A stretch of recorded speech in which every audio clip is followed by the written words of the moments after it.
Okay, cemetery, nice. Tyrion, what are we doing here? Oh no, I hear Eris's theme.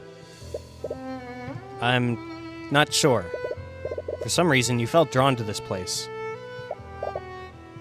Wait, is that Eris? God damn it, I knew it.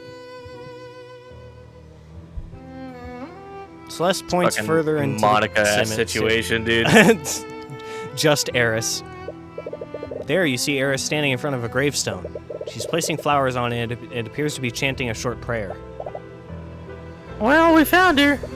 We should probably talk to her later. It'll be rude to disturb her now. As you're about to leave, Eris suddenly turns to face you. She's far away, but you can see her beckoning you over. Shit. Well. Hi. I forgot how creepy you were. Oh, hello there. Were you two looking for me? Sorry, we were looking for you, but we understand if you'd rather talk later. No, I was just finishing up here.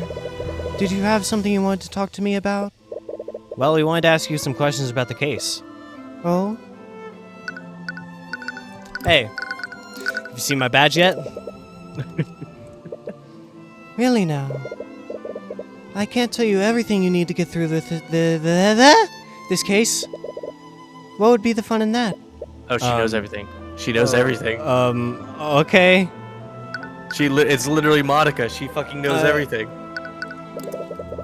That was my first time watching a court trial. You were in there? You were truly remarkable. I'm telling you, she's a yandere, man. Oh my god. Thank you. Were you in the gallery? I've always enjoyed watching physical battles in the theater. Okay. But I see now that battles of wits can be just as entertaining to watch. Entertaining? Yeah, I know what you mean. You see the odds are stacked against him. But then he suddenly pulls up his crazy deduction and steers a trial in his favor. It's called the Phoenix Wright paradox. That's not the proper use of the word paradox, but whatever. I've never really thought of it like that. But I'm sure it's far more entertaining to be the one making the deductions. I'm not really sure what you mean. I practice law so that I can help those persecuted by the justice system. I don't really do it to entertain myself. But is that really true? Don't you find the experience even the least bit entertaining, Tyrion? I hate that sprite so much. Like, she's so fucking evil! I know, dude. I wouldn't really put it that way. You're far too modest. You save people from the clutches of death. To your clients, you might as well be a knight in shining armor. Earlier you said that you were studying illusion magic. I am. Did you want to ask me about the prosecution's theory? Yes, actually. How'd you know? It was easy to guess after seeing you in the courthouse. Anyways, disguising an undead with an illusion is definitely possible. And as Lady Steelwind said, illusionary disguise would be the best spell to use for that. What if someone created a freestanding illusion? A freestanding illusion? Yeah, we know that Wallace didn't animate and disguise the professor's corpse. So what if the illusion wasn't disguising anything? Maybe someone created a freestanding illusion of Bellwether walking around? For something like that, one would probably use major illusion. Okay. Three-dimensional illusion. Any object within a 10 feet cube. While concentrating, the caster can animate and move the image to a different location in range. The illusion is purely visible and cannot be physically touched. Okay, well, if the illusion is purely visual and can't be touched, then knocking over a vase would not be possible, I don't think. Yeah. But if it was created in a space, then it's possibly the illusion magic that was on the ground. What is it? I don't think major illusion is what we're looking for. Do you remember what Jan said? Just cleaning the mess in the hallways. Over and knocked over a vase, and there were shards and dirt everywhere. If the bellwether that Jan saw was a major illusion, then she couldn't have knocked over that vase. Illusions created by that spell don't have any mass. I see. How perceptive of you. Aren't there any other illusion spells that do have mass? No, illusions can only recreate visual and auditory sensations. But there isn't a single illusion spell that someone can touch. So that means that someone disguised something to make it look like Bellwether. Oh! What?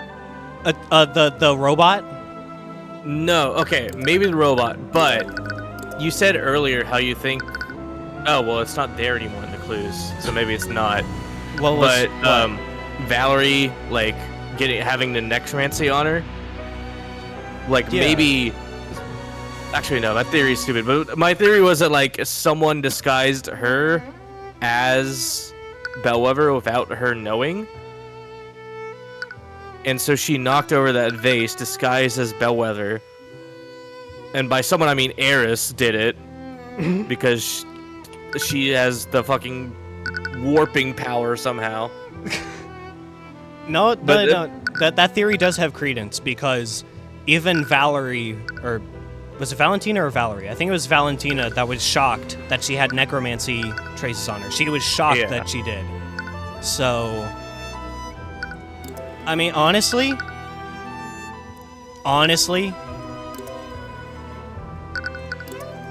Revive has to be important here, too. I feel like it's Revive because animate corpse, that wouldn't make sense because she's been talking to us. But Revive, if she was revived and then used as a little puppet, then that could have worked. She doesn't even know that she's supposed to be dead. That would be fucking crazy. Interesting. Why the look of suspicion, Celeste? Sorry, I wasn't... Calm down. I'm only joking. Ha ha. I don't blame you for considering every possibility. In fact, I'm flattered you think I'm capable of pulling off such an elaborate ruse.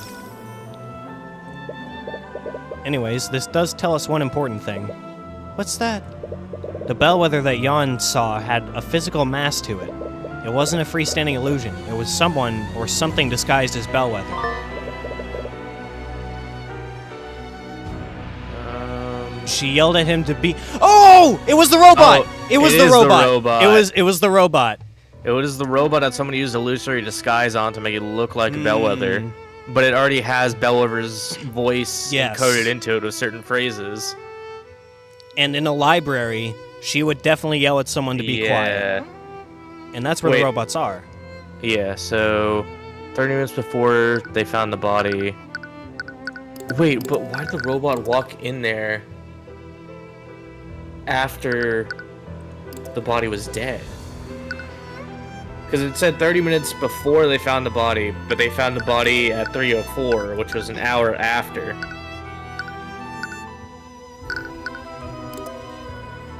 So, like, the timeline events of she died, 30 minutes later, a robot walks by, knocks over the vase, and goes into the room. And then the Giannis twins find the body 30 minutes after that. Mm-hmm. So why did the robot walk in there? Someone wanted to make it look like she was still alive, I guess. And I mean, we can, and right here it says, every command given to a construct is stored in its command log. However, it has to be cleared regularly, so we can go and check it and see if it hasn't been cleared yet. Yeah, hold on. What was, can you go look at that real quick? Because I want to see the headmaster's testimony again, because I forget what it was. Response to a call from security. Call reported that Bellwether had been fatally wounded. Okay, I guess that would make sense if it came from security, because if the call went from where they called it a City Watch and City Watch to him. But he is an illusion. Yeah, he has illusionary magic, so he could have done it. I think it could have. I think it might be him. It's quite a shame, isn't it? Eris looks pensively at the gravestone. The name on the stone says Emily Grant. Oh, shit. And her lifetime appears to be awfully short. She must have only been 12 years old when she died. Oh, man. Oh, shit. Oh. So Sorry. Is it like... What? Oh, I'm just guessing. It's not the same name as Wallace. It must be like a childhood friend. Yeah, probably. Sorry for interrupting you. Was she someone you knew? Not personally. I'm actually here on Wallace's behalf. Wallace knew her? Wallace joined the Academy as a part of a program run by Headmaster Redmond. At the time, the Headmaster was reaching out to mages among the common folk. He had started a program to admit these mages to the Academy without having to pay tuition. Both Emily and Wallace were among those mages. Wow, that must have been an amazing opportunity for them. The truth is, neither of them actually cared about learning magic. The real problem was that Emily had a terminal illness. She and Wallace were poor orphans, and they obviously didn't have the resources to treat it. But if they enrolled in the academy... The Academy would be obligated to give her medical treatment. The Imperial Academy chooses the best mages in the kingdom. They thought that curing her illness would be an easy task for the Academy's healers. But they were mistaken, I'm afraid. I'm sure you know this by now, but healing spells can only treat wounds. They can't cure illnesses. Emily's condition only got worse over the years, and eventually, she succumbed to her illness. Wallace was furious. He didn't understand why the kingdom was outlawing magic that could save lives. And that's why he decided to learn it himself. Yes, the headmaster was inspired by Wallace's resolve. He gave him access to the Academy's forbidden tomes of necromancy, and Wallace taught himself the spells that he knows today. So that's why. It was supposed to stay a secret between him and the headmaster. Oh! But I'm sure you know how that turned out. That was a new one. That was a new one. She's having fun of this. She's fucking having fun of this shit. She is absolutely having fun with this. Also, where's the blue-haired girl? Prosecutor? No, there was a blue-haired girl that we met at the very end of the investigation last time. Do you remember her? Oh, yeah. Well, we didn't get her name, though. Yeah, it seemed like she was, like, a noble. I think we didn't meet her specifically. It was like a tease at the very end, yeah. I guess we'll run into her soon. Hey.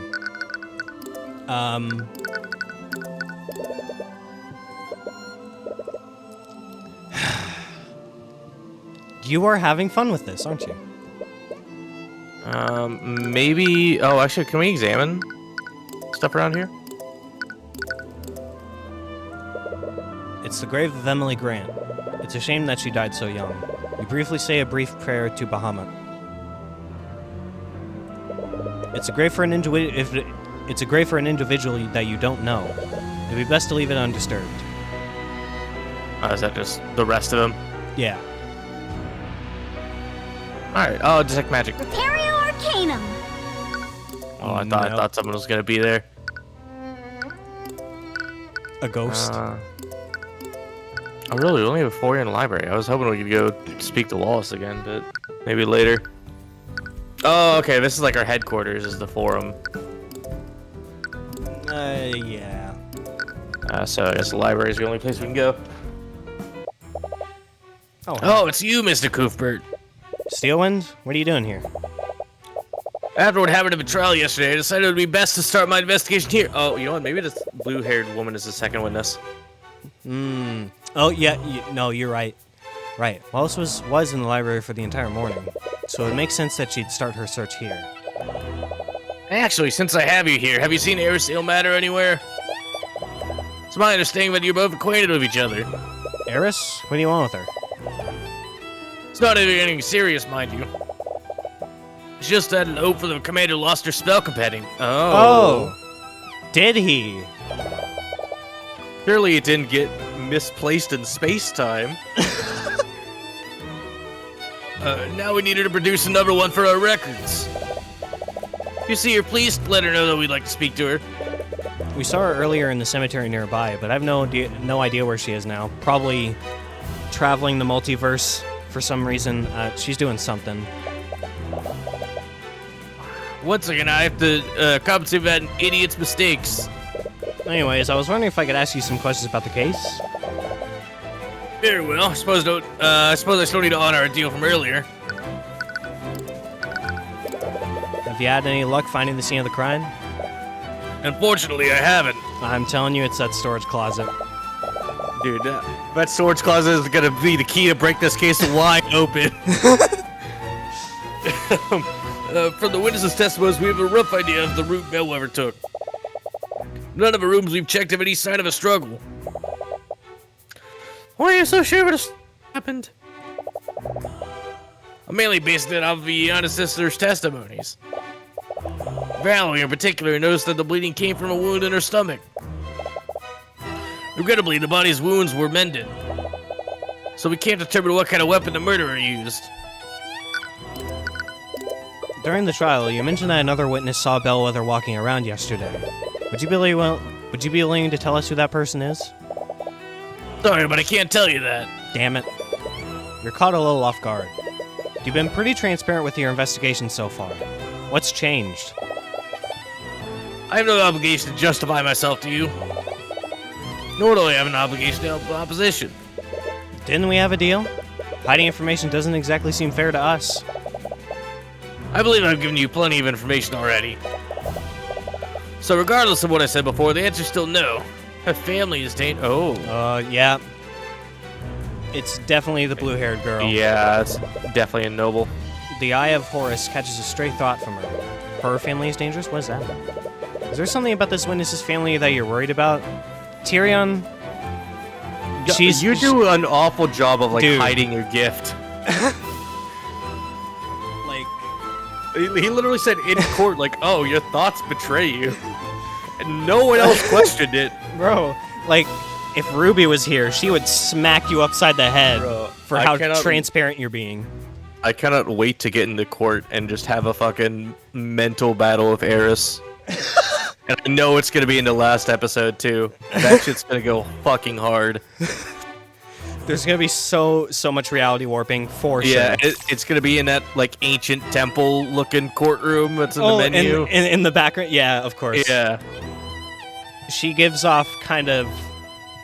I don't think she's the final villain, but she's definitely a piece of this puzzle. She knows too much. No, yeah, she knows a lot.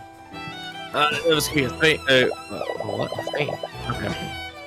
I'm sorry, but you have to try harder than that if you want to bluff me. She referred to the witness as her. Furthermore, she said that her family is dangerous.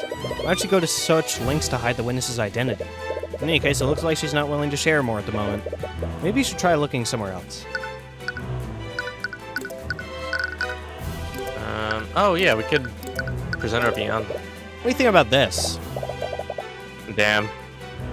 I'm sorry, but I'm afraid I can't say much about that. Oh, fuck you.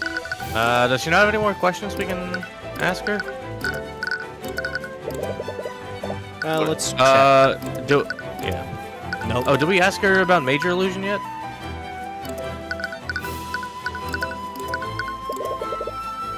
She doesn't care. Damn. Alright. Oh. I don't think we ever examined here. I guess we never did. This library is full of books for educational purposes. It's too bad we don't have any fictional books. Were you looking for a novel to read? Yeah, I was really hoping to have some mystery novels I could read, like the Hardy Boys. You like Nancy mystery novels? Drew. You like mystery novels? Of course. Why do you think I like this job so much? I've never really been a fan of the mystery genre. Really, Tyrion? Really? Agatha Christie. Sherlock Holmes. What? But your whole career is about solving mysteries. Exactly. It's exhausting. When I read a novel, I just want to read about simple fantasy stories and classic heroes. I guess that makes sense. What about you, Steelwind? I don't think she gives a shit.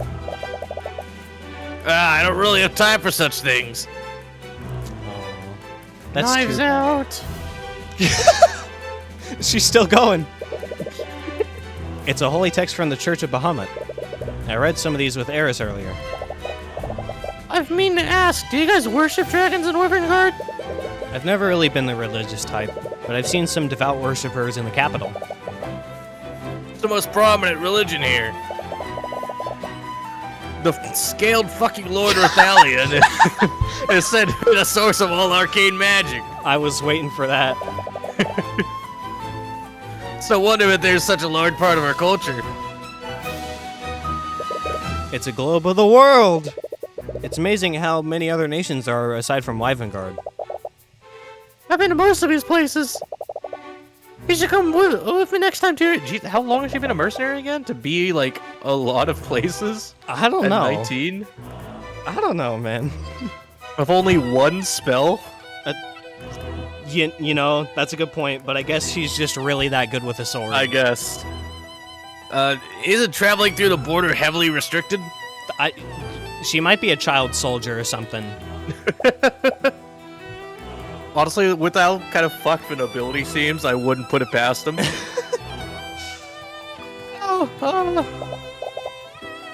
Don't worry, it won't report you. Can't exactly blame you for wanting to leave. Wow, showing some vulnerability, are we? Steelwood backstory, let's go. I'm telling you, she's gonna get the Edgeworth treatment. She's gonna be the defendant for case 4 or something. Yeah, of course. Due to constant misuse of the Arcane construct's voice systems, voice lines can now only be set to. Oh, whoa, Oh, dude. No, I'm not even surprised by that. I'm just like, I just flubbed that line so bad I could not read. Okay, let me try that again. Due to constant misuse of the Arcane Construct's voice systems, voice lines can now only be set by Headmaster Redmond, and that definitely gives credence to him being the true culprit here. yeah. Is that why I can't make the construct say things? Constructs speak using Professor Bellwether's voice. Unfortunately, that was an open invitation to many of the students. A lot of them ordered the constructs to speak several obscenities using her voice. Why is Headmaster Redmond the only person allowed to set the voice lines? There are also rumors that several faculty members partook in these pranks. Yeah, I can't blame them for wanting to let off some steam. Golly. Repairing I mean, she didn't seem like that much of a bitch when we met her. Like, she was demanding, sure, but... Well, we don't know her, so... Yeah, I guess. Locker room, that's new. Do you remember if she had a lengthy conversation with us, or was it just preset lines, do you think? Because I can't remember. I can't remember if We definitely had a conversation with her. Like, it was definitely actual conversation. Oh, yeah, I remember, because she said that she was going to go on her way to see Headmaster Redmond to get us out. Well, these are nice lockers. What the hell? Damn. You spent some time wandering through the academy when you overhear a conversation from a nearby room.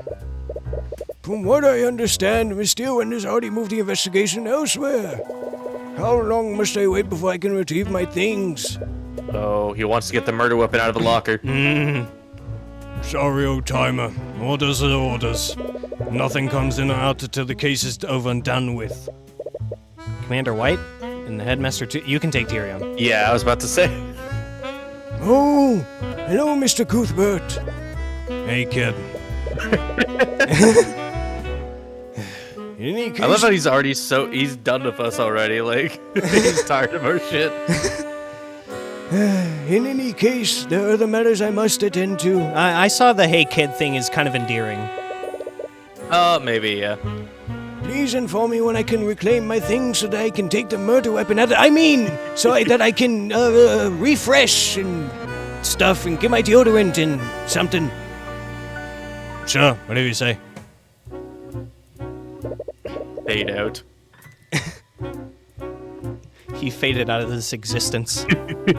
Oh, Eris! I didn't know you were here. It looks like Commander White is standing guard in front of his locker room. And it doesn't look like he's conducting any sort of investigation. Is he here on Steelwind's orders? She doesn't want him... He got put in timeout. Yeah, she doesn't want him to fuck anything up this time.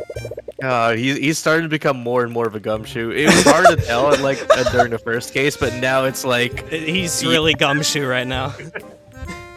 You might be able to tell you about who his secret witness is. Oh, we're gonna gumshoe the fuck out of this guy. What was the headmaster talking to you about? I don't know, pal. Supposedly he has some items stolen in one of the faculty lockers. I'm just giving him the gumshoe voice. It's way easier. That's fine. It fits. The problem is, Steelwind said no one gets in and out of this room. Except for her and you two, apparently. She won't even let the other knights in here. Really? Is that normal? Nope, but things rarely are when she's calling the shots. Why'd she give you access to the crime scene if she wasn't even letting the knights in? Oh, Steelwind's orders. Key areas of the academy. She trusts us. Interesting. I don't know what the deal is, but she's been acting strange lately. She's been real paranoid, that girl. Frankly, I can't tell what's going on inside her head. You mentioned that the prosecutor's been paranoid lately. Do you think it has something to do with this case? Nah, it started way before that. Lately, she's been using the Inquisition to investigate a lot of non-magical homicides. Oh, interesting. Wouldn't it be easier for her to work with the relevant law enforcement for that? I don't know why, but she's convinced that these cases have magic involved. But we scanned each and every one of those crime scenes. Nothing turned up. Eris! I gotta say, though, if it weren't for the scans, I might actually agree with her. Why do you say that? Those homicides, I haven't ever seen anything like them. They're probably some of the most screwed up cases I've ever handled. For one of those cases, we had ourselves a disgruntled spouse. She found out that a man was going around with a barkeep. And you know what the spouse does? She stalks the poor woman. She starts leaving threatening notes all around where she worked. The barkeep told the city watch about all that was happening. But no matter how much they staked out the tavern, they could never catch the perp. Then one day, the barkeep arrived home. But little did she know the spouse was waiting there for her. The poor lady never had a chance. Then to tie the whole thing together, the spouse waits for her husband to get home. She cooks him a big roast using the barkeep's remains. Jesus! Holy shit. Fun little bombshell to drop on us in the middle of a Damn. completely different investigation. Okay. That's like some shit out of the... What was that movie called? From like The Visit or something? The Visit where the grandparents try to cook Yeah, I know the exactly grandchild what you're alive. talking about. Yeah. Why don't you get into the oven to clean it? Or something like that. Yeah. Oh my god, bro. Holy, is Eris like manipulating people's memories and like reality to get them to think and do like the most heinous shit just to like entertain herself? Well, you know what? Tyrion has not questioned any of the reality warping that's been going on. So I think it's literally just for the player to see it. But the characters in the story can't tell that anything's different. Yeah, no, because they like immediately switch tracks. Wow, that story is pretty... I know. Still wouldn't think someone's developed a new type of magic that can control people's minds. Well, hey, you're right. Eris. You're right on the money there. And these homicides was some kind of sick test run. Well, that sounds like Eris. Imagine if I can control people's minds. Oh, wouldn't Mage Blight make more sense? Mage Blight?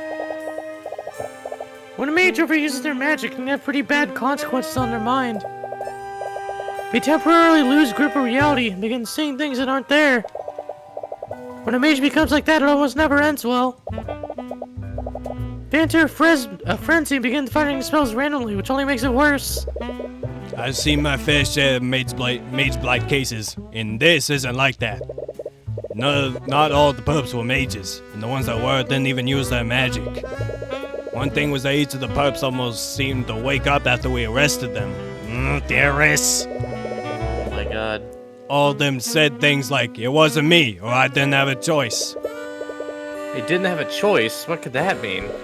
I doubt it means anything. Sometimes people can't face the things that they've done. It's easier to say that you had no control than to take responsibility.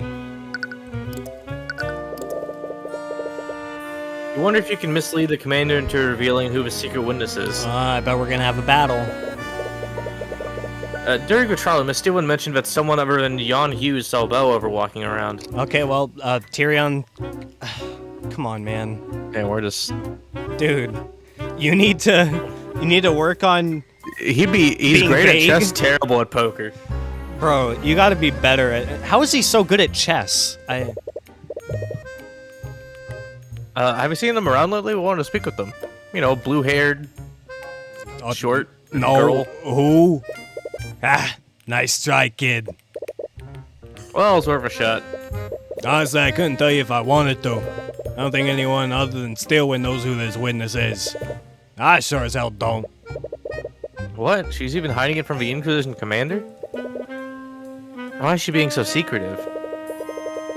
It looks like the commander doesn't know who the secret witness is either. Oh, this isn't getting us anywhere. Steel's behavior is strange, though. Perhaps you could try analyzing her behavior. If you do that, you might be able to find a way to convince her to help you. Oh, shit. Okay, music time. Hey, you want to take up a Tyrion for a bit? Okay, Steelwind's behavior has been strange this time around. She's hiding elements of the case even from the commander. Anyone can tell that she doesn't have much faith in them. Bro, I'm standing right here. I'm in earshot. I literally have my ear pointed towards you. Come on. But this is the first time I've seen her hide key details of the case from him. That was an amazing comedy moment. What is motivating Steelwind to keep secrets? There has to be a reason why she's being so secretive. I guess paranoia? Her actions must be driven by paranoia. She's been hoarding information about the case. There's only one reason why she wouldn't utilize the Inquisition like she usually does. It's because she doesn't trust them. I hate to say it, but that doesn't really surprise me. But also, I'm still right here, man. She's always been standoffish with us. But there is one exception. Who is Steelwind trusted for this case? There are individuals who she's trusted more of in the Inquisition during this case. It's us. It's me. It's Tyrion and Celeste. I'm really glad that they just line it up for us. We don't have to fucking scroll through the... She let us investigate the crime scenes without any restrictions. Yeah, I never really thought about that. Does she trust us that much? I don't think personal trust is the reason. Why does Steelwind trust us this time? We don't usually interact with her. And she's worked with the Inquisition on plenty of cases that we weren't even involved in. That's why. We don't have any personal involvement in this. We don't know how the nobility works. We don't know how any of this works. Yeah. Tyrion isn't a member of the nobility. Yeah. Yeah. No, there's a key difference between us and the... We aren't subject to corruption. Okay. Wallace is a member of the nobility. Why would that matter? Because... I don't know. I would just try it. No, I think it's more so Tyrion isn't controlled by the nobility or the Inquisition. Oh, yeah, that's right. Steelwind doesn't know much about us, but she does know that we aren't prone to noble corruption. Right, you indicted a noble in the last case. Meanwhile, the Inquisition usually bends to the nobility's whims. Well, I can't argue with you there. Golly, he just has to fucking sit there while he takes all this. I feel kind of bad for him. He's really a gumshoe right now. Honestly. What can you infer about this secret witness? I really couldn't tell that he was going to become this pitiful from the first case. He seemed a lot more like serious. Yeah. He seemed like he knew what he was doing, but I guess not. He's a man's I could tell why she's worried about the witness's family. If she's worried about corruption for the nobility, that can only mean one thing. The witness is a noble. The witness has to belong to a noble family. That's why she's so wary success of music, baby. interference. Yeah. But we're obviously not going to do anything corrupt. Why is she hiding the witness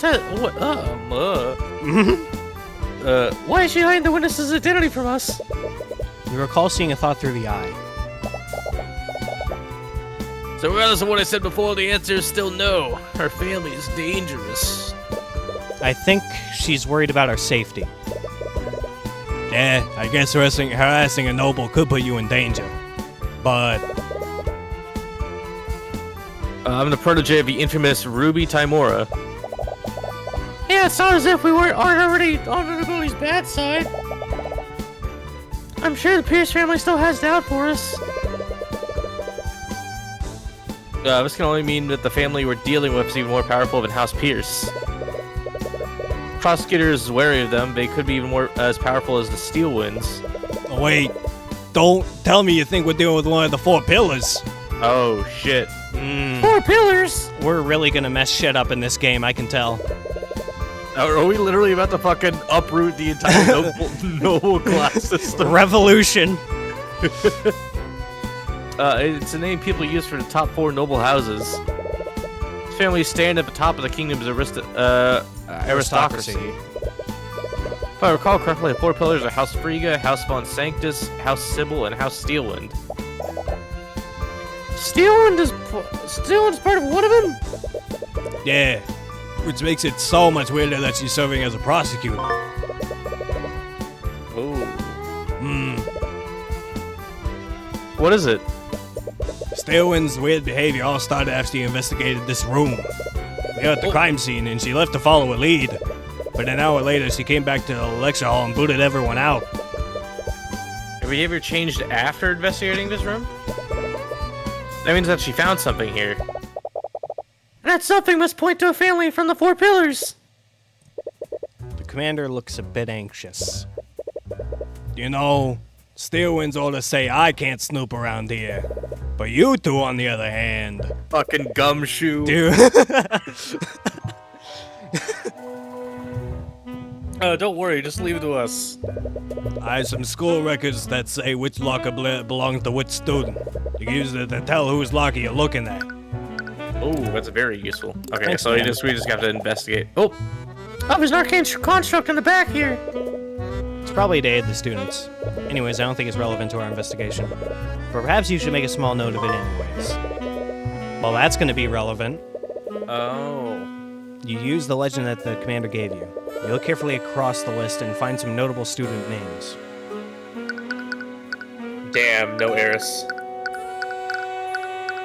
Oh, Well- those are all students from the other major houses. Yeah. Okay. Well, it's not gonna be. It's not gonna be Warren because that's a guy. Yeah, not gonna Jade be- could be a girl's name. Miriam is Let's just check all of them. Let's just check all of them Yeah. anyways.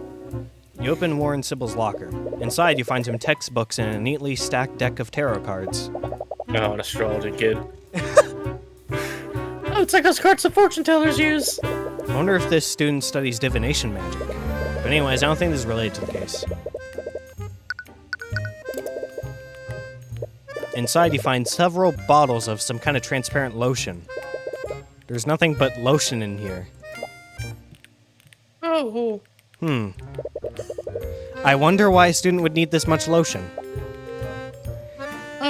Tyrion. You take one of the bottles to inspect it more were you thinking the same thing I was thinking? Yeah. Okay. But wait, Tyrion, don't touch us with your hands. It's some kind of sanitizing liquid. Oh, okay. Okay, good. Oh. It's a little strange, but it doesn't seem to be related to the case. Well, let's check his locker anyway. Yeah. Inside, you find a bottle of fragrant liquid and something that looks like a makeup kit. He's a femboy? I mean, with that look, could you, like... Yeah. I didn't expel Wallace to use stuff like this. It does seem strange, but it's not your place to judge. If he wants to be a twink, he can be a twink. Anyways, you should try looking through the other lockers. No! Instead of a magical girl, he's a magical femboy. Oh my god. Shut up. You open the locker with Miriam Frega's ID number. Inside, you find a stack of worn-out textbooks and notebooks. Wait a minute. These notebooks all have Wallace's name on them. Is she the yandere? The fuck? You open a notebook and look through its pages. It appears to be research on the art of necromancy. Oh, Okay, they're maybe... all of Wallace's notebooks. Oh. They are. Why does she have them? These are Wallace's notebooks. But why are they in Miriam Frega's locker? Am I right? Is she a yandere? Did Miriam steal his things? What's going on here? You and Celeste should check the locker more thoroughly. Wait a minute. Oh, music change. Oh, no, never mind. No, It that was just just part of the music. But Tyrion, take a look at this. I'm gonna bet his spell compendium is in there. That's blood. Oh, never mind. Interesting. Okay. We found a few things. I can't really make sense of any of it. We should look at this from the prosecutor's perspective. Steelwind found something in one of the lockers. Okay, come on, man. This is like the most Blue's Clues, Dora the Explorer type question. No matter how we look at it, we found some insanely suspicious things in Frigga's locker. Can you find the suspicious locker? Is it all of a sanitizing liquid, quote unquote? In Wallace's notebooks needed some blood. But that blood is certainly strange. It implies that something bloody was stored there. You think someone stole it? No, actually. I think it was Steelwind who took it. Oh, right. Orna mentioned that she investigated this room. She must have taken the bloody item as evidence. But with that said, there's something else that's strange about Miriam Freyga's locker. It had a lot of Wallace's possessions. It's possible that she really did steal these items from him. But it's more likely that this locker isn't actually hers. Really? Remember what Wallace told us before? Sometimes younger students would steal the ID number off my locker. Oh. Oh. Okay. They'd switch up a number of another locker. They thought it was funny whenever the student who owned that locker got angry with me. Oh, that's why Wallace's locker had the makeup. Oh, because that's hers. Yeah. That makes a lot more sense. Does someone switch the nameplates? This means that this isn't Miriam Freyga's locker. It's Wallace's. Well, that makes the blood look even worse than... Wait. Hold on. But What? what if someone put the bloody object in that locker thinking it was Miriam's locker without actually checking what was in there? But why would they do that? Or maybe they did check the contents and they put it in there knowing it would be Wallace's.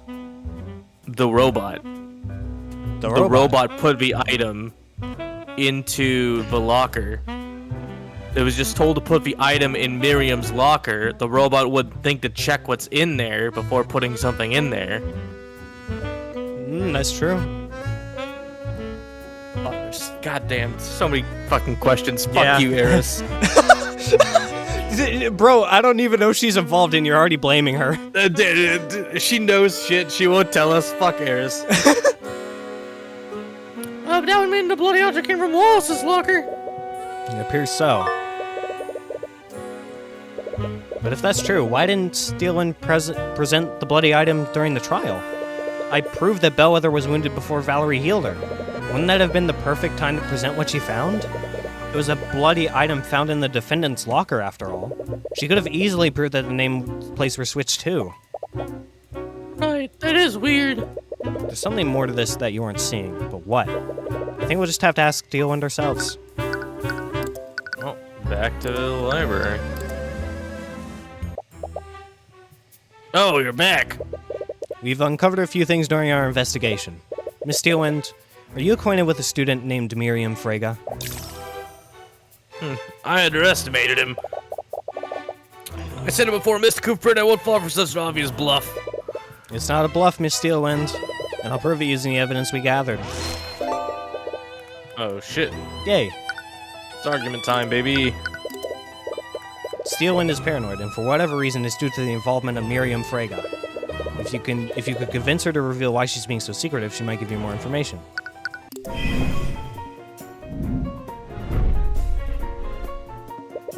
You've been behaving strangely, Steelwind. Hold on. Oh, yeah, it's Steelwind is psychological. extremely logical and won't accept arguments that aren't supported by evidence. However, she's become secretive lately and her actions seem to stem from paranoia. She's uneasy about case elements that relate to Miriam Freyga, and she's very inclined to hide Freyga's involvement from the court at all costs. Even the Knights of the Inquisition have noticed. Please just tell me, why are you being so paranoid? Not sure what you're trying to imply, Mr. Cuthbert. Nothing about my behavior has changed. I've approached this case objectively just like I have with every other case. No. You've allowed us to investigate freely. You've ordered the Knights to stay away from the crime scene, and you've even taken it upon yourself to conduct the investigation yourself. That is not normal behavior for a prosecutor.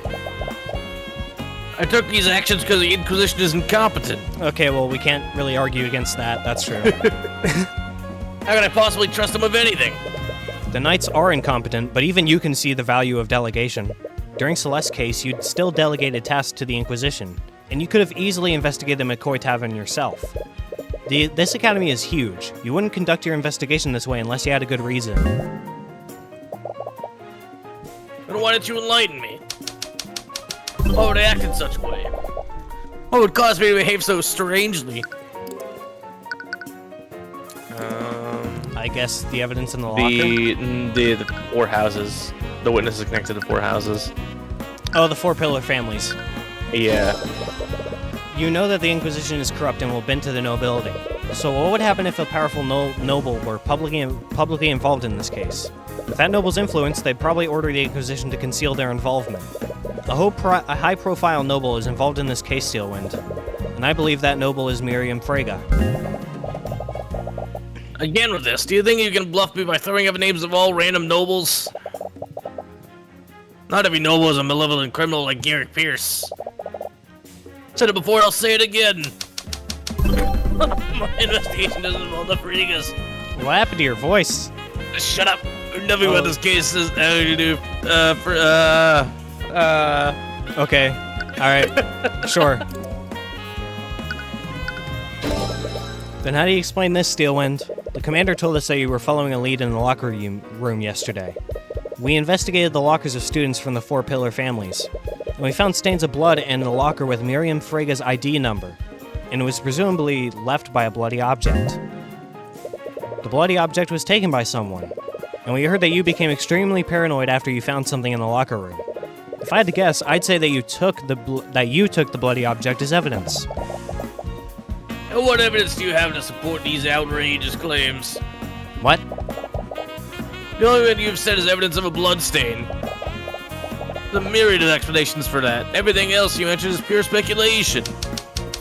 You can't prove that piece of evidence exists. I could have found any number of things in that room, or possibly nothing at all. Ooh, okay. You're hiding evidence, Miss Steelwind. Do you not see how wrong that is? Let's not be coy, Miss Steelwind. Anyone can tell that blood stain is the most notable thing in the room. If you don't present what you found to the court, I'll have no choice but to pull that owner of that locker onto the stand. Ooh. She doesn't want Frege to come up, so I think we're gonna have to threaten her. Yeah. You found an object in the locker with Miriam Frege's nameplate on it. If you don't present what you found to the court, I'll have no choice but to pull the owner of that locker onto the stand. That's ridiculous. We both know that locker in the question belongs to Wallace Nightgrave. Can you unequivocally prove that, Miss Steelwind? Because the way I see it, there's a lot of room for doubt there. Enough doubt for me to pull Miss Frege onto the witness stand. But if I had more context, maybe I wouldn't have to resort to that. Nice. Let's go. Well played, Mr. Cuthbert. I suppose I don't have a choice, do I? You've successfully persuaded Arya Steelwind. Just so we're clear, I wasn't acting to protect the nobility. I'll admit that Miriam Frege was one of the other witnesses that saw Bellwether that day. I see. I had some suspicions, but... There's also another matter. Steelwind looks uneasy. When I was investigating the body, I found this. Ooh. A tightly packed folder containing several documents. The documents contain evidence detailing multiple instances of plagiarism, fraud, bribery of school officials, and various other offenses committed by Miriam Frege. Oh, shit. What the? Looks like Miriam's been cheating at school. But why would Bellwether have something like this? From the way it's arranged, I think it might have been blackmail. Miriam Frege is considered a prodigy in the practice of conjuration magic. She won a litany of awards and will most definitely graduate with honors. If these files were to reach the public, it would absolutely ruin her reputation. Do you think that this professor was trying to threaten her? It appears so.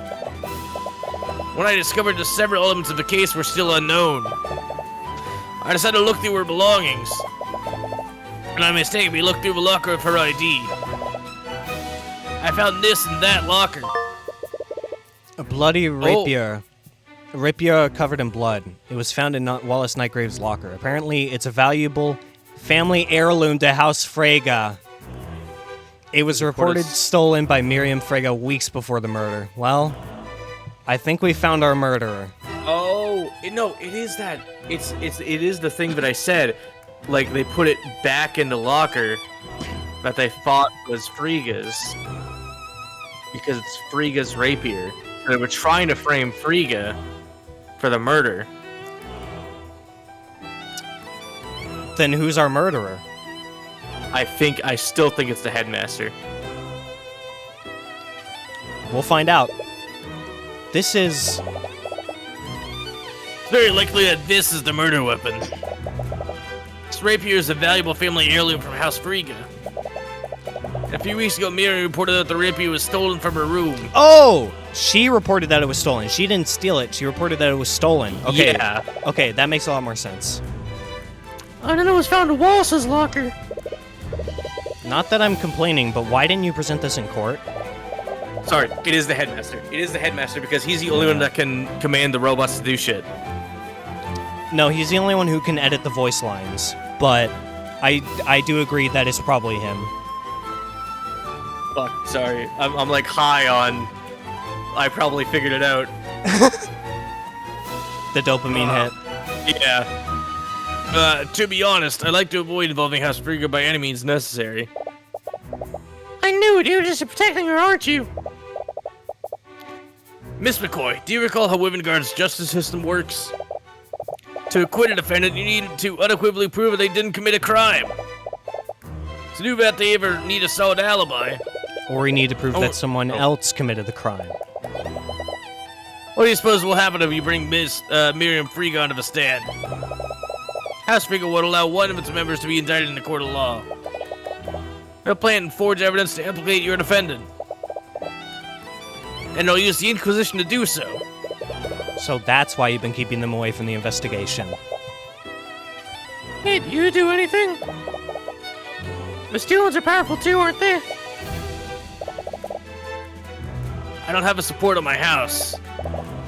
Right now I'm just a prosecutor, nothing more. Stealing, you know this isn't fair for us. Just do nothing and let us win. They'll find that suspicious. Yeah. Celeste. If we get you out to Miriam, then you can at least help us save Wallace. I'm not going to do that. Oh, serious face. Why? What if Miriam Frege's a real killer? Her sword is a murder weapon and Bill was trying to blackmail her. I seem to recall another case where an innocent person's sword was used to frame them. Damn. Oh, Celeste, sit the fuck down. Nice comeback, dude. Wow, she really shut her up. That's... As a prosecutor, it's not my place to decide who's guilty and who's not. I want to gauge a corruption, even if it's to counter corruption from another noble house. I'm sorry. Do you know where Miriam is right now? Did you hear what I just said? You can't let her think that there's even the slightest possibility you indict her. She'll bring the entire wrath of House Frege down on you. I don't give a shit. Regardless, I can't do anything for Wallace unless I know everything that happened. Frege has the last piece I need to put everything together. Well, I suppose I don't have much of a choice, do I? The dormitory is room 107. I imagine she'll be there considering the classes are suspended. Thank you, Steelwind. If I don't tell you, I'm sure you'll probably just find out something using some other means. I'll use Gumshoe again. Sorry. I mean, I'll use whatever his name is. Orem White. I'll use him again. But please, Miss Cooper, be careful. Night. Alright. Oh. That's a nice dorm, dude. Holy shit. Decorated the wallpapers and everything? There's no way that's default. Well, I guess she is one of the 4 houses, so maybe that's default for her. She's got a nice dorm. You follow Yeah, Miss sure. Steelwind's directions and find Miriam Frege's dorm room. The door leading inside seems a lot more ornately decorated than the other dorms. You go to knock on the door, but you don't realize that it's only partially closed. As your fist comes into contact with the wood, you accidentally push the door wide open. Hi. Oh. Who's gonna voice this character? That's a good question. Do you remember who voiced her last time? I think it was me. Okay. All right. You can take Tyrion. Excuse me, how dare you barge into my room? These insects have no respect. Sorry, I meant to knock, but... Construct, remove these hoodlums from my room. Acknowledged! I forgot what voice I gave for the character that's been dead the entire time. From the corner of a room, an arcane construct stands up and starts making its way towards you. Oh, she has her own personal construct. Interesting. Now, before you can protest or raise a fist to hit you. Hit me. Oh. Oh, shit. Oh, damn. You only have enough time to raise your arms and brace yourself for the impact. You close your eyes to wait for the blow. But instead you hear a clang of steel against steel. Confused, you open your eyes and see Celeste standing between you and the construct. Her sword is drawn, she's using it to block the construct's fist. Damn. Holy shit. Upon taking a closer look at Celeste, the student stares curiously at her. Construct, stand down. Acknowledged! Straight up yelling. I mean, it's in all caps. I had to. No, that's fair. I'm terribly sorry for that. I wasn't aware that this was your servant. I'm gonna punch you. Oh. She's gonna punch you. She's gonna fucking Holy kill shit. you. Celeste look angry and puts away her sword without a word. I haven't noticed you around campus. Are you a new student? If she has a personal attendant, she must be important. Oh, she was calling me a servant. Yeah. What? You see an opportunity. Yes, my master just enrolled here recently. What? Oh boy. Oh, man. Celeste gives you a puzzled look, but you make a silent gesture back. After a moment, she seems to realize what you're doing. Yes, I just started here. I take it you're Miriam Friga? Yes, I'm honored that you recognize me.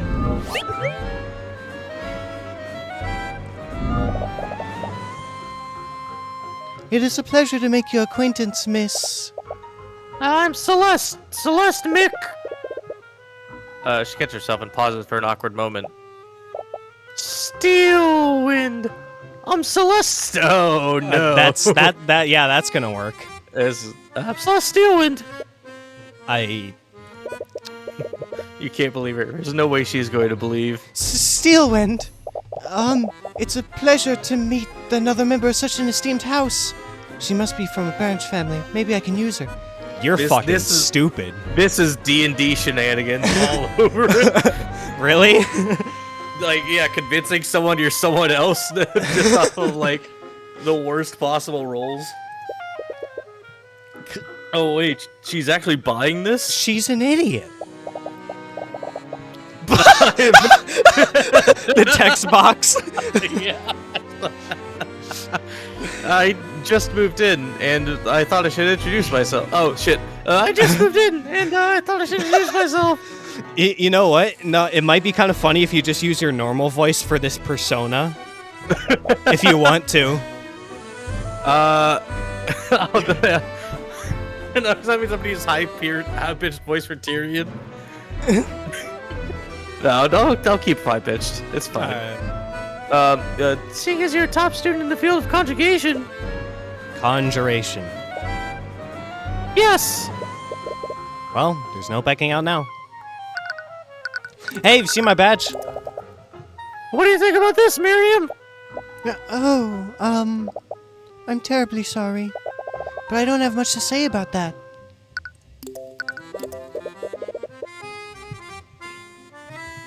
Miss Friga, I was wondering if we could ask you some questions about... Excuse me, I don't believe anyone has permitted you to speak, peasant. Oh, here we go. Garrick Pierce all over again. Look at her face. Bro, she's so mad. She is, like, inside her head is just fire. Yeah. Celeste is still smiling, but you can faintly hear her grinding her teeth together. So, we heard about what happened to Professor Bellwether. I can't believe it. Yes, it's quite tragic what happened to her. She has always been an acquaintance of House Frey. I'm sorry. I just got distracted by the fact that her hair looks like Monica's. I can see it. She appears to be more receptive to Celeste. Might be better to let her take care of the lead on questioning. I heard that you saw her on the day of the murder. Could you tell us more about what happened? Oh, you heard about that from your relative, did you? If you don't mind me asking, why are you so interested? She's not like Arya, is she? I'm just curious and all. You know how uneventful life could be sometimes? Being a noble and all? Alright, toe to toe. Oh, is that all? I was worried you were going down the same path as that poor, confused Arya. What does she mean by that? But I'm in the middle of a study break anyways. I suppose I have some time to sate your curiosity.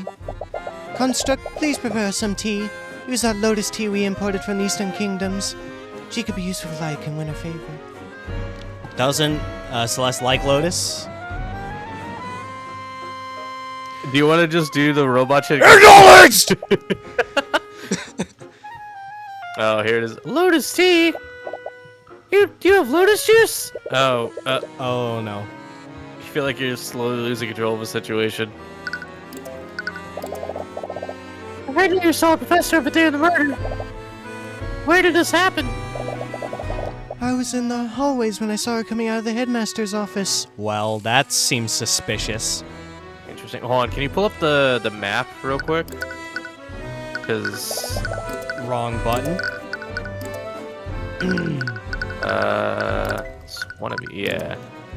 So headmaster's office is way down there. The library. Come out. Boom. Library's Pass by the there, kitchen. and then all the lecture halls, Pass- and a damn storage closet. Pass by the halls, say hi to Jan, knock over a vase in that. So the And- lockers aren't on this map. Yeah, that's an odd omission. She was heading towards the library. Do you remember what time this happened? I'm not really sure, honestly. It's a little embarrassing, but I have a bad habit of getting too absorbed in my work. Okay, cheater. Totally. Oh, yeah.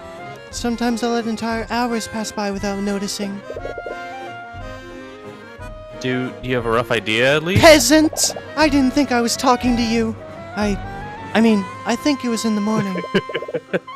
She thinks it was in the morning? I really thought that she was gonna spin and heel did turn. too, honestly. Spin I and- did too. Spin and heel turn on Tyrion for talking to her. Daring to breathe the same air. But anyways, did anything seem off about her? No, it was a short encounter. Scared.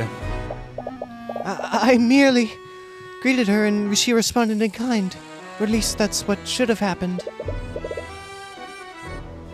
That thought just now. What does it mean? You slowly glance at Celeste and catch her attention. In small motions, you shake your head to indicate that Miriam is holding something back. Were you and the professor really on good terms? I heard that she was pretty mean towards other students. Towards the riffraff, maybe. Like this little puppy you have walking around side you. Bark.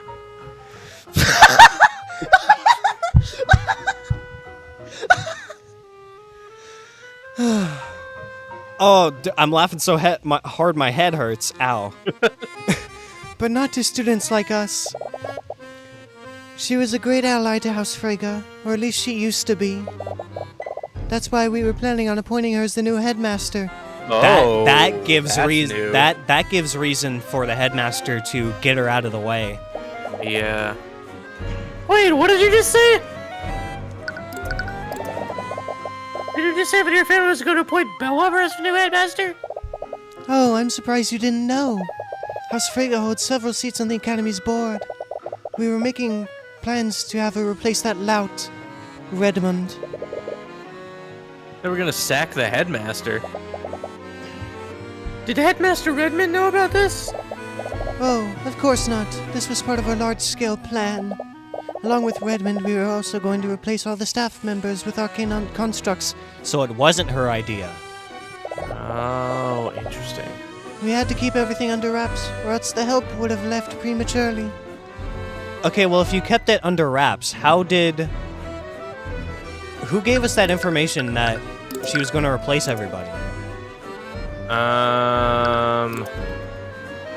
Oh. This plan was overheard by Jan. Jan a few weeks ago. A few weeks ago is also when the sword was stolen. So either Jan murdered? I don't think Jan would have done it, but maybe he's related somehow. Yeah. And where would that leave us? But here it is. Jan supposedly heard Bellwether talking about the constructs. Did Bellwether prematurely reveal the plan, or was Jan lying about how he found out? But alas, with Bellwether gone, we'll have to delay our plans. Okay. Yeah. Got updated. Ooh. So we heard that Arya took your rapier as evidence for the case. Why would we reveal that? I don't know why. Why? Oh, maybe she already knew. Oh, Okay. I guess you already knew. Can you believe her? She still won't give it back to me. Oh, that's what she was complaining about last time. She was complaining about having evidence taken from her. Oh, yeah. My father will have my head if I can't get it back soon. How did it even become a part of the investigation anyways? I don't know. Arya won't tell me anything. I swear, if that necromancer was the one who stole it, I'll execute him myself. Jesus. So someone did steal it from you? Yes, from right out of my room. When did this happen? About a few weeks ago. I noticed when I came back from one of my classes. Someone removed the rapier from its display case in my room. How did they get into your room in the first place? Do you think someone used magic to teleport past the door? Please, I'm a master of conjuration magic. If someone attempted that, my enchantments would have shunted them out. This means that the thief came through one of the doors or windows. I bet it was that necromancer. I'm sure a street child like him just knows how to pick a lock. Yeah, alright. Oh. Oh, dude, look at her face. Ooh. So anyways, you're a fucking cheater.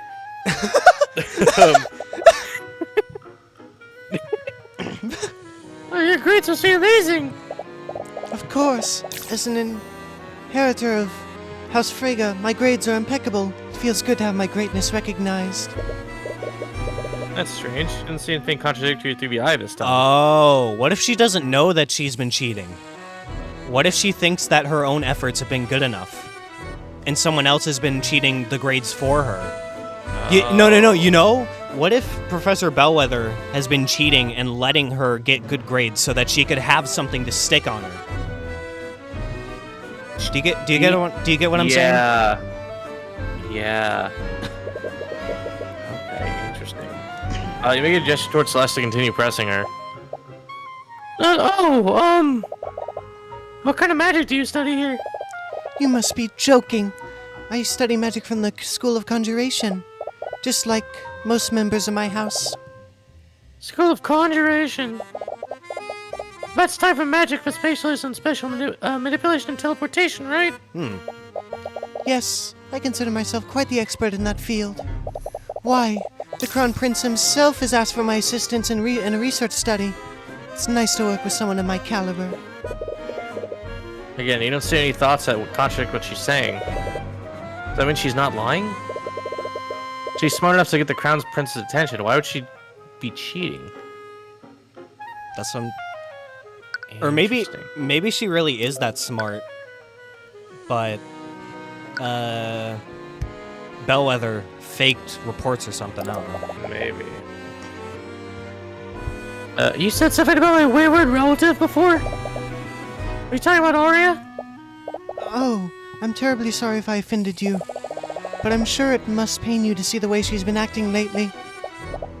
Yes, it's been extremely hard. Hang in there, Celeste.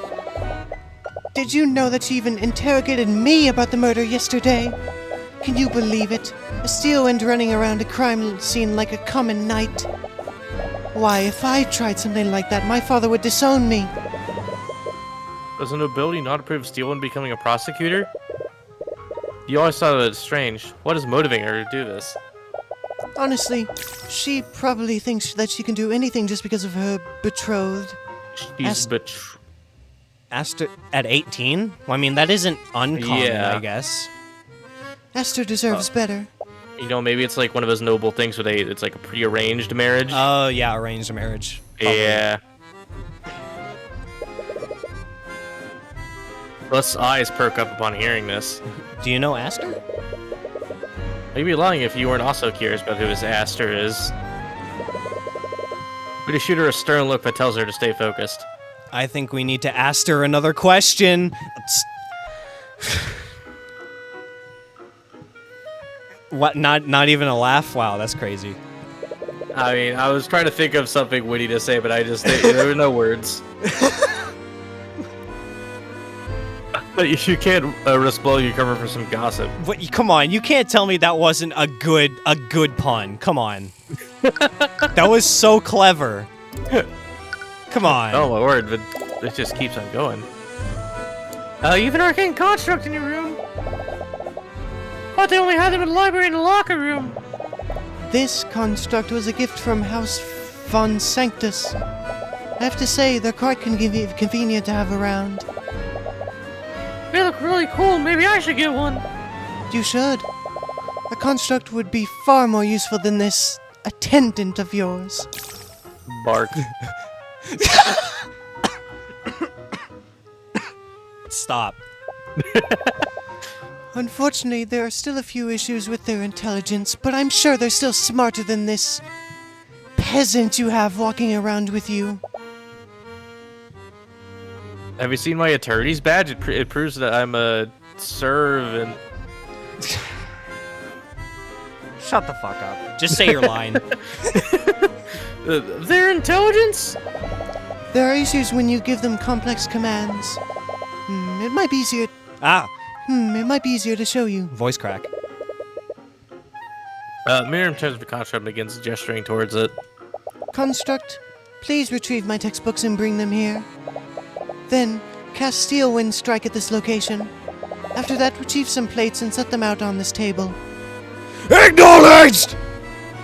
Oh, what? The construct stands up and retrieves Miriam's textbooks from one of the shelves in the room. It brings them to the table you're sitting at, just as she ordered. But then it suddenly stops moving. Wait, what happened? The construct obviously can't cast Steel Wind Strike, so my second command was impossible to carry out. But did you notice something else? It ignored your third command, too. Correct.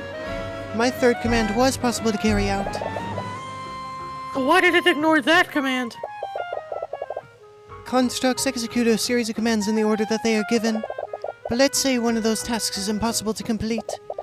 When the construct gets to that task, it will deem the entire series impossible to complete. As a result, it will stop executing the series altogether.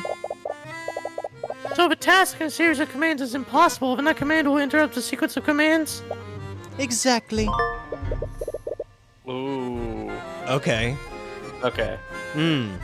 That's gonna be important for something. That's gonna be very well. When we check the logs, it has all the commands in the logs. Yes. So, But they're we can wiped. see- But they're wiped regularly. So but we don't know what regularly means. It could be daily, weekly. yeah. Lady Steelwind, I'm afraid we must leave now if you want to make our next engagement. Oh, right. Let's go, servant. Bark. Oh, leaving already? It was a pleasure talking to you. Yeah, sure. I hope to see you around. You make your way back to the foyer with Celeste. With all the time you spent, you only have a brief amount of time before night falls. Are you sure you didn't want to talk to her more? I She kept calling me a servant, and it was just insulting, and... Can you bark for me again? No. I'm not barking again. That was just a one-time thing. That was just to get her to not be suspicious. It's not like I enjoyed it or anything. Yeah? No. Wait. We are getting a lot out of her. We already got a lot of useful information out of her. The more time we spend with her, the more likely she is to see through our ruse. Right. So, why Steelwind? I don't know, I panicked. Arya's like the only noble I know. What about Pierce? I'm not using that creep's name. Well, hopefully Steelwind doesn't mind us borrowing her name. Yeah, we got a statement on what she saw that day. And there's also what she said about our rapier. I bet she was lying when she said it was stolen. No, I believe her. She was probably trying to establish an alibi. I'm not so sure. Why do you say that? Doesn't it feel too obvious? If she was lying about the rapier being stolen, that would imply she planned all this in advance. But if she had to choose a murder weapon, why would she choose something that literally has her name on it? I'd understand if the murder was a spur-of-the-moment decision.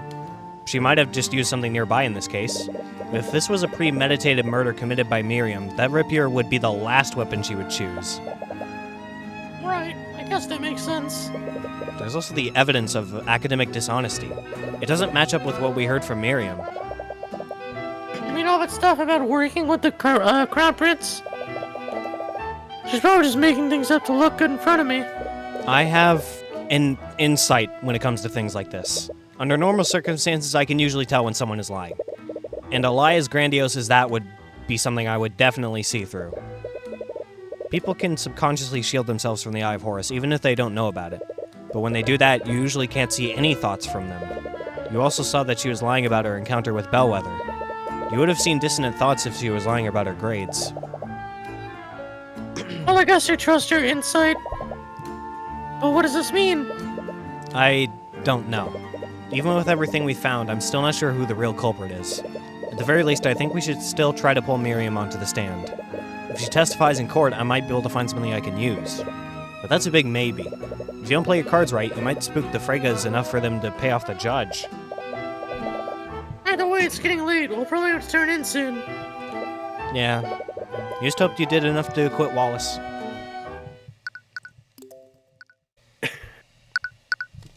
But I was worried when they were like, "Oh, yeah, let's turn in for a night," and it's just gonna be a fucking dream with Eris again. Oh no. Oh no. Now it's straight in the court. Golly, that gavel smash. Court is now resumed for the trial of Wallace Nightgrave. Let us review the proceedings from yesterday. It was revealed that the trace of necromancy may not have been left by the defendant. They may have been left by a witness who used necromancy to attempt to heal the victim. However, the victim was seen by witnesses well after her time of death. This could only be explained by the defendant using necromancy to animate the victim's body. This leaves a question. Where did the murder take place? Does the prosecution have an answer for this? Based on the testimonies of several witnesses, it's very likely that the murder took place in the library. You sure? Interesting. What led you to this conclusion, Miss Steelwind? First, I'd like to remind the court where the victim was sighted before the body was found. Begin when the victim had a meeting with the headmaster near the center of the building. My meeting was scheduled for 12 p.m. According to my schedule for that day, our meeting lasted for an hour. This brings us to the statement of the next witness, a student at the academy. The student saw the victim walking in the hallways. I saw her coming out of the headmaster's office. She was heading towards the library. This means that our first witness saw Bellwether leave the headmaster's office. Presumably, this would have happened after her meeting there. That would have timed this encounter at around 1 p.m. The other event in the discovery of the body, which was when Valentina Giannis contacted security. I suddenly spotted the professor lying in a pool of blood in the classroom. Valentina used a communication device to call for help when I tried to save her. We've already well established this event occurred at 3:04 p.m. But the significance of its time is what occurred before the body was discovered. The second witness, a member of a cleaning staff, spotted the victim in the West Wing hallway. Fell over, knocked over her face, and there were shards of dirt everywhere. Probably about 20 or 30 minutes before the twins found the body. This means that the encounter must have happened no later than 2:30 p.m. And this implies that the victim was near the library between 1 and 2:30 p.m. According to the defendant's statements, he was in the library during this period. Furthermore, the time of death was at 2:07 p.m. No, it was at 2:07. It was at 2:01. Yeah. This means that Mr. Hughes saw the victim's animated body.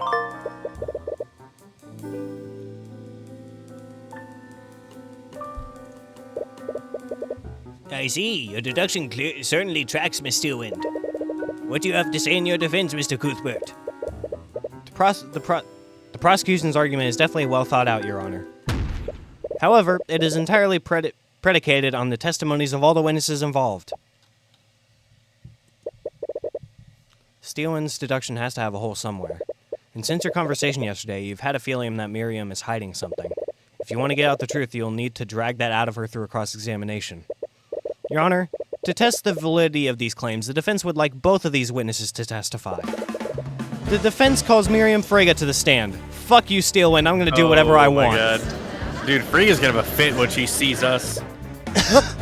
Oh yeah, she's gonna lose it. Yeah. Frege! At the mention of her name, the judge's face turns a bit pale. I had a feeling it would come to this. Do you have any objections, Miss Steelwind? Please say yes. I don't want to lose my job. I do not, Your Honor. Fuck! Very well. There goes my career. Bailiff, please escort Lady Frege to the stand. Oh, yep, she's mad. Witness, please state your name and occupation for the... You little snakes! How dare you deceive me? Oh, it looks like she found out. I had an opportunity to debrief the witness beforehand. Miss McCoy, for the record, I told you to exercise discretion. I did not mean that you should impersonate a member of my family. Yeah, sorry about that. I gave you all of the tea that I imported from the Eastern Kingdoms. How much tea did you drink? Holy shit. What the I demand that you throw it up and return it to me. No, you can't. Oh, I guess she means like the leaves. Oh. Never mind. Yeah.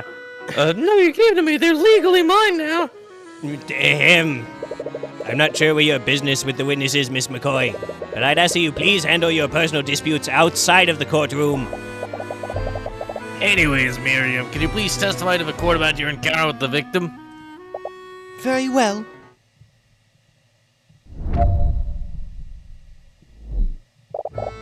I was working on a research project in my dorm room when I decided to take a break. I left my room and I went on a walk. That's when I saw Professor Bellwether exiting the headmaster's office. She was walking in my direction, so I greeted her and she responded in kind. After that, she headed towards the library. A short time after that, I went back to my room and continued my work. I see. So it was only a brief encounter.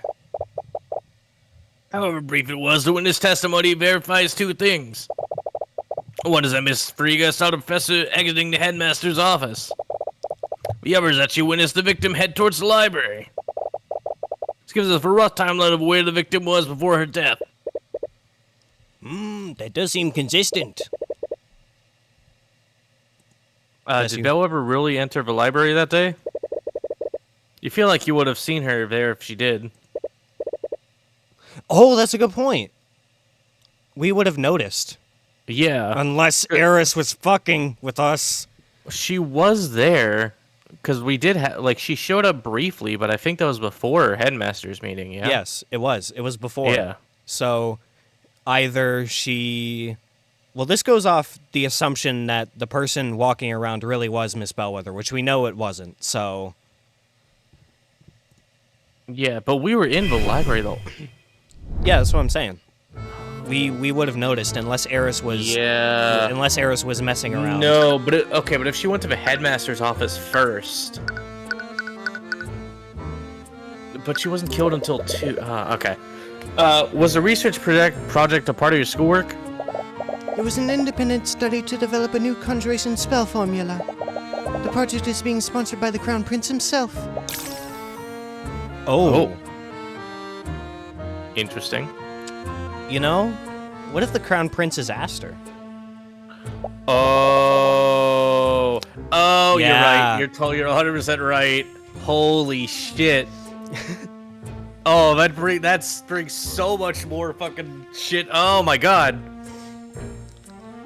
Oh, you've opened my eyes. It's great. Oh my god. Okay, cool. I've opened your eyes? Well, because like now it's like I understand why she has this distrust of nobility, because she's like, not only is she a Steelwind, but she's also being like forced to marry the head of nobility, basically. Yeah. So she's rebelling, but she's damn good at it. So Yeah. and I wasn't aware he was involved in such a study. And he doesn't tell her things. Yeah. Of course you wouldn't. Did you expect to know every aspect of his life, dear Arya? You sense a bit of aggression. If you don't keep an eye on him, House Frigga might just steal him back from you. Wow. Jesus. Wow. Wow. Making a threat to the prosecutor? That's crazy. Yeah. As if His Highness would line up some of your rapacious family. Tyrion is just like, I'm caught in the middle of this. What's going on? Ha! I'm picking houses from the economic infrastructure of our kingdom. But perhaps he'll come to the Steelwinds if he needs to clear a den of goblins. With all due respect, may we please focus on the matter at hand? Of course, Your Honor.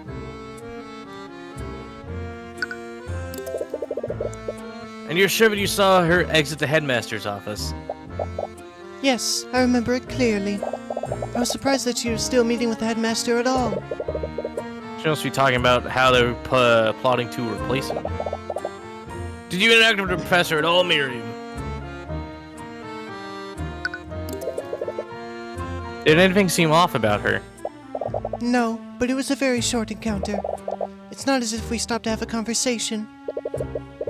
You said that you greeted her and she responded. I can already see what the contradiction is.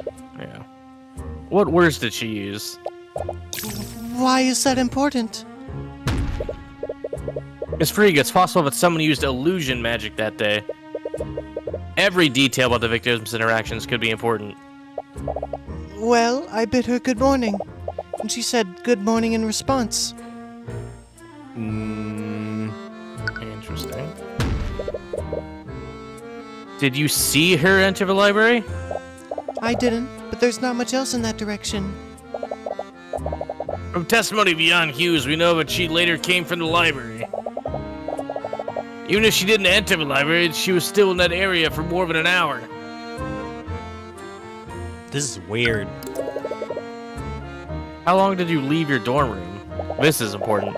Only for a few minutes. I try not to let my breaks go for too long. And you didn't see the professor again after your first encounter?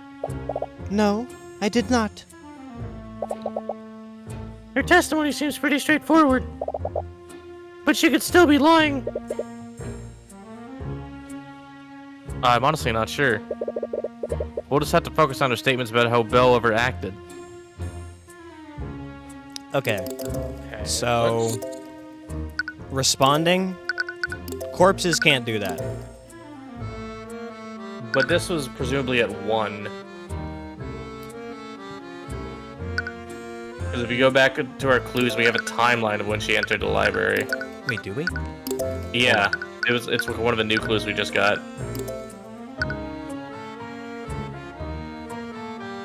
Oh shit, you're right. Yeah.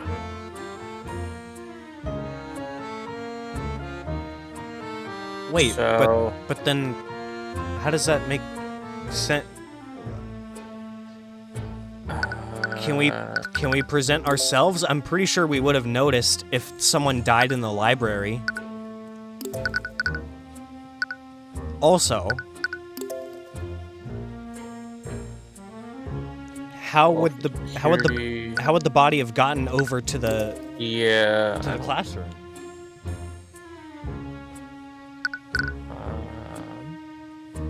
Well, I guess the point that they're making is that she died at 2 p.m. and then someone animated her corpse or used illusion magic to make her move over to the classroom. I guess that's what they're gonna claim. Yeah, I think that's what the idea is. Let's try it one at a time then. Wait, hold on. That What? statement changed. Go back to the third statement. That's new. That didn't say... No, this Oh, is how it was. Well, no, we can press it. No, because shit. Yeah. Yeah. And Oh. yeah, this is new. This is new. Okay. Yeah. And your statement, nothing seemed off about her. Yes, like I said, it was a very short encounter. Why did she say that? It only happened over a few seconds. The witnesses' interactions are not what's important here. What matters is that she witnessed where the victim was coming from and where she went afterward.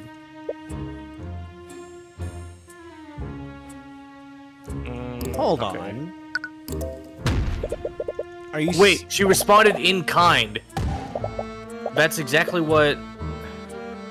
Isn't that what the robots do?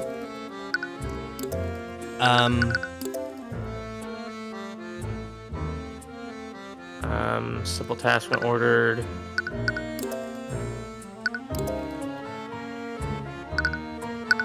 I mean, Oh wait, maybe the testimony below? No.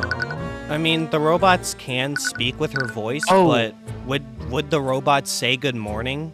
Where's the blackmail? The blackmail clue. Don't we have a blackmail clue? Yeah.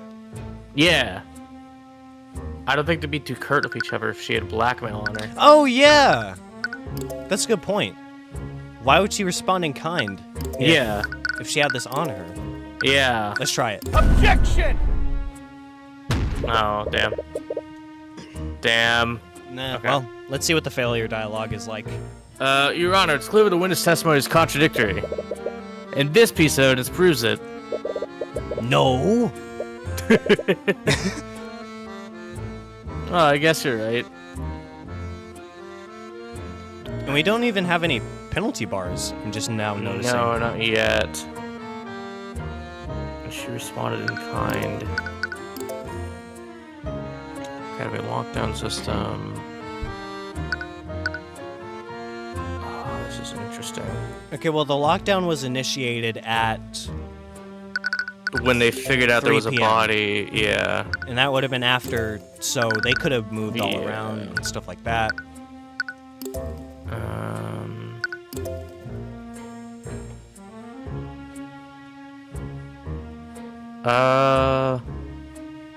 Maybe. Hold on, can you check her testimony thing again at the very bottom? So what does it say? Plan to fire headmaster if they were in replacement. Fire academy replacement constructs. Fighting a go over. No, okay.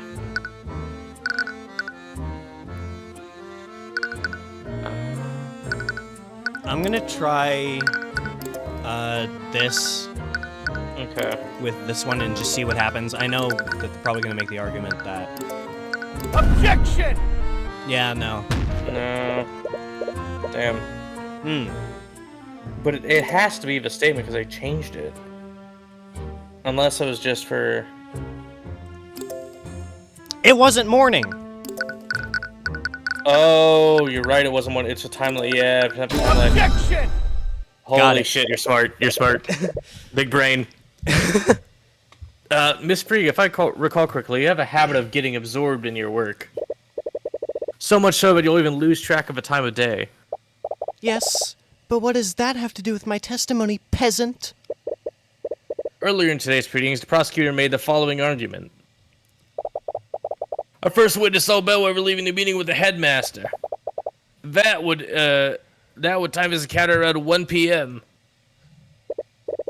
Miss Friga, if you had said good morning to the professor, you would have been mistaken. Because that encounter could have only happened during the afternoon. And your point is? Said it yourself, Mr. Cuthbert. The witness simply lost track of time. What the witness said isn't important. What's important here? The significance is what the professor said in response. Oh, you're right. She's a fucking robot, illusory shit. Yep. She had just come out of a meeting that was scheduled for noon. She would be well aware that it was no longer morning. So why don't you respond good morning? You know, I get what he's saying, but it could have just been like a thing where if someone says good morning, you're gonna say good morning back anyways, even if it's not actually morning. Or at least that's what I do, but I get what he's saying. Oh, wouldn't she have corrected the witness? Oh yeah, she would have. That's her personality too. She Yeah. would have said, "You fucking idiot, it's the afternoon." Your encounter was extremely short, and the victim's mind may have been preoccupied. She could have easily responded to the witness without thinking. I'm gonna be honest, I kind of agree with her. Not hard to believe that they were both confused about the time. Definitely a stretch. But you still can't shake the feeling that she's hiding something. Every time you ask her about how Bellover acted that day, the eye picks something up. There has to be something there. Miss Frigga, you haven't been entirely truthful in your testimony, have you? That's absurd. What reason would I have to lie? It's such a small detail. Why does he even care? Every detail about how she acted is important, Mr. Frigga. Mr. Frigga. I was hoping that you wouldn't fucking notice. It's my favorite Batman villain. Mr. Frigga. Not Mr. Freeze. Yeah, dude.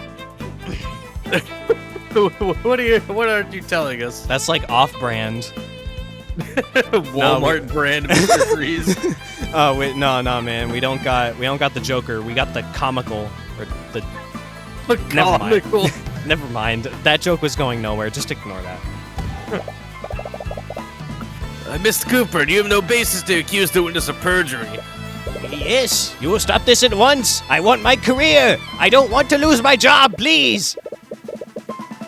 Miss Frigga, you're lying about how Bellover responded to your greeting, aren't you? That is not the right voice. Oh, you're right. Whoopsies. It doesn't make a difference. All she did was yell at me. All she did was yell. Miss Frigga, is it possible that Bellover's response was less than friendly? What do you care? What difference does it make? Why is he being so persistent? You see this badge, it means I'm a lawyer. Oh my It's what I do, God. it's my job. I'm not some servant. Fuck you. My job is to make sure every part of your testimony is truthful. How do you think about that, bitch? Every detail matters, no matter how seemingly significant. Mr. Cuthbert, you will stop this or I will find you in contempt of court. Professor yelled at you, didn't she, Miss Frigga? So what if she did? Oh, I mean, sorry, but there's no going back on what you just said. So, you do admit that she yelled at you? you impertinent little... Yes, I admit it. The professor didn't greet me back that day. Oh, good morning, Professor. Be quiet. Mmm. Oh, shit. She yelled at me to be quiet. Isn't Yeah, that what the robot said exactly? That's one of the voice lines. For sure. And that is also corroborated by Jan's testimony, yeah. wherever Jan's testimony is, somewhere around here. Yeah. But until then, we had always been nothing but courteous with each other. I don't know what got into her that day, but something put her in a foul mood. But you know what that means? What? That means she died earlier than 2 p.m., if that's what we're saying. Oh. Maybe? It's either that or she was knocked unconscious. Either way, the person that Miriam talked to was not Bellwether. Yeah, there's some shenanigans here. But that's it. Everything else I said was the truth. They'll believe me, right? I did see her come out of the headmaster's office and walk towards the library. That part is true. Oh. So she wasn't lying about that. So is that all, Mr. Cuthbert? What do you mean, is that all? You badger the witness, all so you can prove what exactly? The witness committed perjury. The witness changed a small detail of her testimony. A detail that is inconsequential to this case. It was clearly an act with no malicious intent. After seeing her thoughts, it's hard to disagree with that. You're so sure that the eye would lead you somewhere. The Ferg was only lying to save face. The witness saw the victim leave the headmaster's office and head towards the library. Do you have any concrete evidence to refute that, Mr. Cuthbert? No, I suppose I don't. But wait, is this really okay? At this rate, this will only be... At this rate, this will be your only chance you have to cross-examine her. I don't think she's lying anymore. And I was really pushing my luck earlier. If I continue pressing her, the judge might actually charge me with contempt. But if Miriam isn't the one lying, then... The defense has no further questions for the witness, Miss Steelwind. Prosecutor stays silent for a while. She almost looks disappointed. Oh. Very well, Miriam, you're dismissed. Miriam still looks like she's fuming, but she leaves the room without protest. The judge breathes a sigh of relief as the young noble is escorted out of the room. Now that out of the way, what else do you have, Mr. Cuthbert? The only way to refute the prosecutor's theory is to cast doubt on one of the witnesses. If it wasn't Miriam, then... Steelwind, to test your theory, we must question every witness that saw the victim that day. So with that said, the defense would like to call Jan Hughes to the stand. I hope you understand, Mr. Cuthbert. Your entire case rests on the assumption that one of the witnesses' accounts is incorrect. Because examination of Mr. Hughes leaves nowhere, but I hope you're ready to concede. You don't like the sound of it, but she's right. Unless you can find something in Jan's testimony, you won't really have anything to disprove her theory. Bailiff, please bring in Mr. Hughes. Hey. Witness, please state your name and occupation for the courtroom. Witness, name and occupation. Right. My name is Jan Hughes. I'm on the cleaning staff of the academy. Mr. Hughes, please testify to the court about your encounter with the professor that day. Sure. This dude gives no fucks. He's just walking around in his pajamas, dude. I saw the professor when I was cleaning the west wing hallways. It was about 20 to 30 minutes before the body was discovered. She walked by me, but she looked pretty out of it. I heard she was undead when this happened. Pretty creepy, if you ask me. Wait, how do you know that? Yeah, hold on. Wait. If you were not in the courtroom, how did you find that out, sir? Yeah, I don't know. After that, she went into the empty classroom. Well, that was straightforward. Come on, Jan, what are we supposed to do with that? I don't know. You guys are the lawyers. I'm just telling you what I saw. Mr. Cuthbert, you may begin your cross-examination.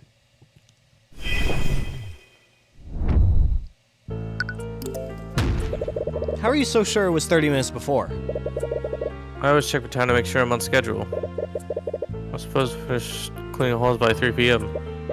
Alright, the body was discovered at 3:04 p.m. What was the professor like, Mr. Hughes? Did anything else look off about her? I mean, yeah, she wasn't undead after all. That remains to be proven. You say so. Anyways, what was her demeanor like? She looked like she was in a bad mood. Either that or she was tired. But I guess she was just dead on the inside, literally. Dude, get out of here. But tis. Oh my... You know what? Hold on. Hold on. Be sure to tip your waitress. I'll be here all week.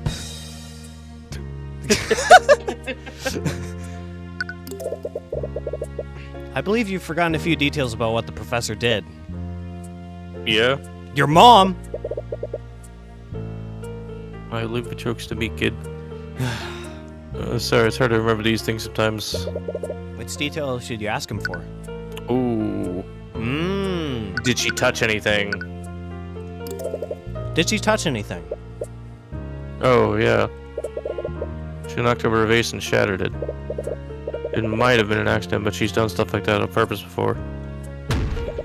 This detail could be extremely important. Please add it to your testimony, Mr. Hughes. Whatever you say, man. Oh yeah. Did you see anyone else enter that classroom? I'm honestly not sure. I wasn't paying much attention to her.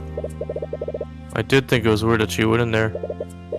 With the funky smell, I can't think of why anyone would go in there willingly. Alright, the headmaster's mistake put a rancid smell in that room. Not giving us a lot to work with. He needs to leave out details unless we directly ask him about it. No, I had the same. What are you thinking? I'm thinking maybe that wasn't an accident. That's what. That's what I'm saying. I had a thought. Maybe that wasn't an accident. It was purposely done to keep people out of that room. Yeah. I just need to ask him the right questions. Maybe we can pull more information out of him. I think he added something to the third statement, so yeah. Well, we can press him on it because. Oh yeah. We haven't. Yeah. Oh no, it's just the same thing. Oh. Wait. Can we add the other options? Yeah, we could try.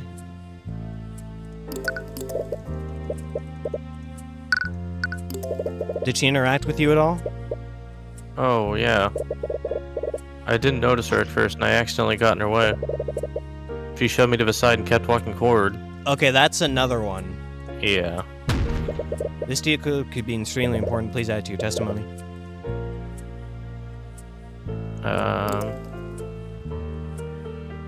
Oh. Like, that one is more convincing.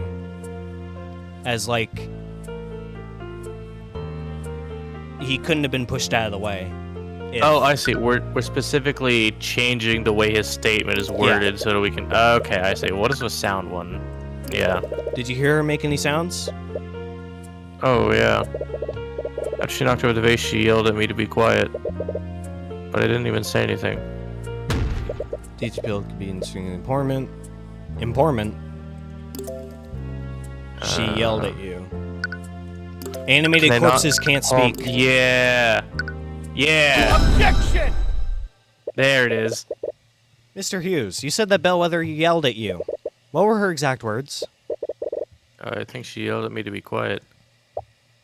What? I thought it was weird. I didn't even say anything. But I know better than to talk back to her. That's the thing, Hughes. The prosecution's theory is as such. The professor was murdered in the library. Hopefully Arya doesn't die. The professor was murdered in the library and was reanimated using animate corpse. With a quick illusion spell, no one would notice that she was undead. However, if what you saw was truly the undead Bellwether, how did she speak to you? Huh? This doesn't make any sense. Mr. Hughes, undead can follow simple orders, but they don't have the intelligence to speak. Perhaps the witness was mistaken. No, I'm sure I heard her yell at me. I remembered because she didn't... I remembered because what she said didn't make any sense. Exactly. You didn't say anything, but she still yelled at him to be quiet. Wait a minute. I'm afraid I don't understand. We've already established that the victim was dead long before her encounter with Mr. Hughes. But if what he saw wasn't an undead, what was it? It had to be an undead. What other explanation is there? It couldn't have been a major illusion. Otherwise, it wouldn't have been able to shove Yana out of the way or knock over the vase. Whatever it was, someone probably used illusory disguise to make it look like Bellwether. Does that mean it was a person? No, if it was a person, how did Bellwether's body end up in the lecture hall? Bellwether wouldn't have been able to turn herself invisible if she was dead. Whatever Jan saw had needed to be something that could have transported Bellwether's body unseen. It would have also needed to have a mask and the ability to speak.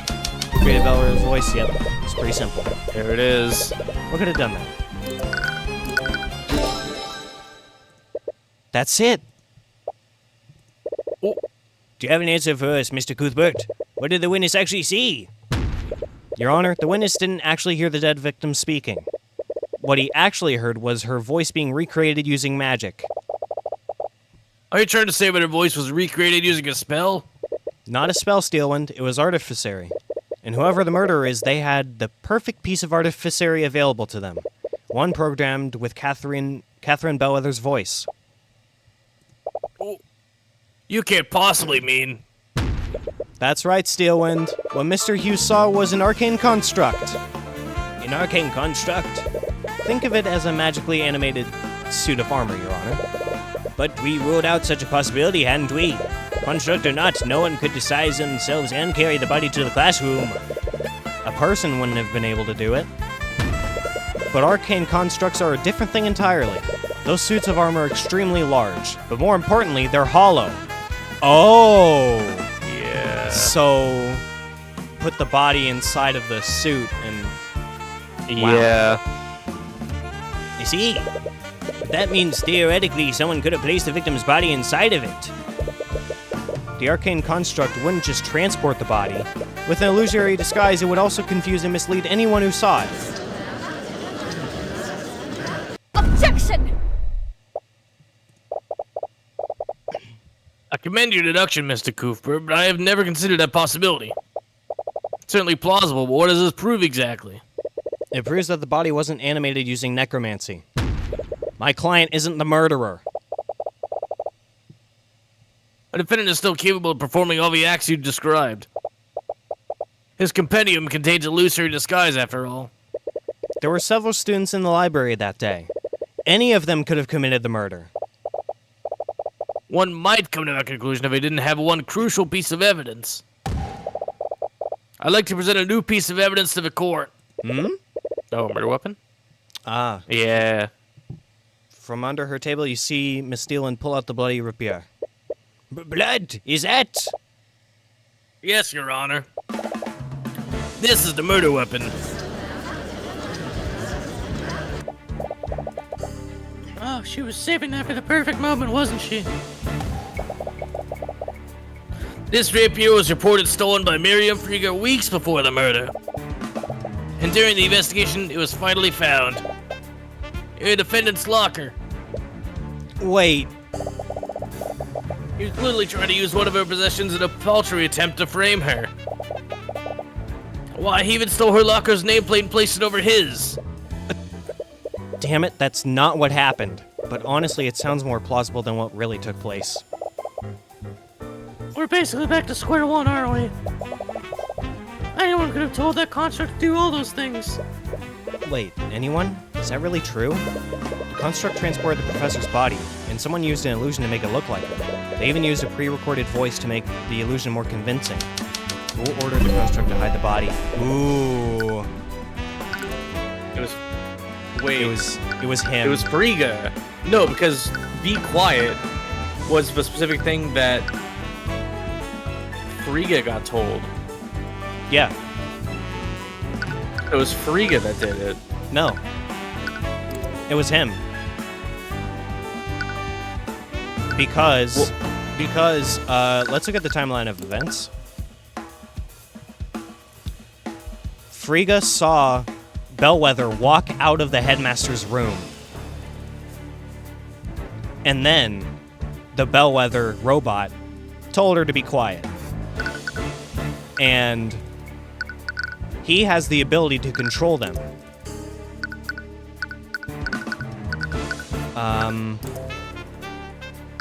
There was something about that.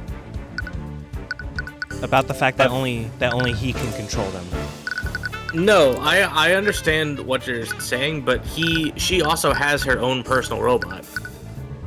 And there also was one in the locker room, but I honestly don't think it's her, but I mean we can try and I think it's her because it specifically just talked about a voice recording of the Be Quiet line, which is why I'm now thinking maybe it is her. but she heard it too.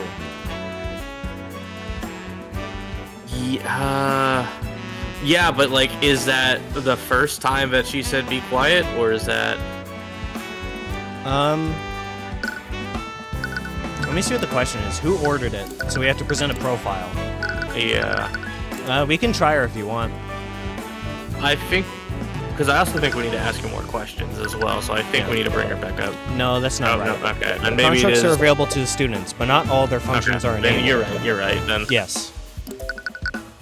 It's him. Several memories flood back to you. Mr. Hughes, you said that Bellwether yelled at you. What were your exact words? I think she yelled at me to be quiet. She yelled at me to be quiet. But until then, we had always been nothing but courteous with each other. Yeah. I don't know what got into her that day, but something put her in a foul mood.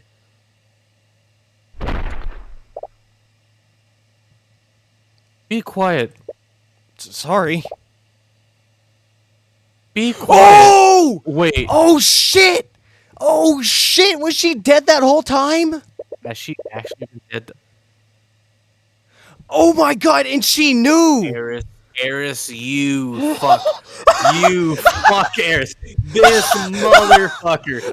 I can't believe it. Oh my fucking There's god. no fucking way, dude. Eris begins giggling. She seems amused by what's happening.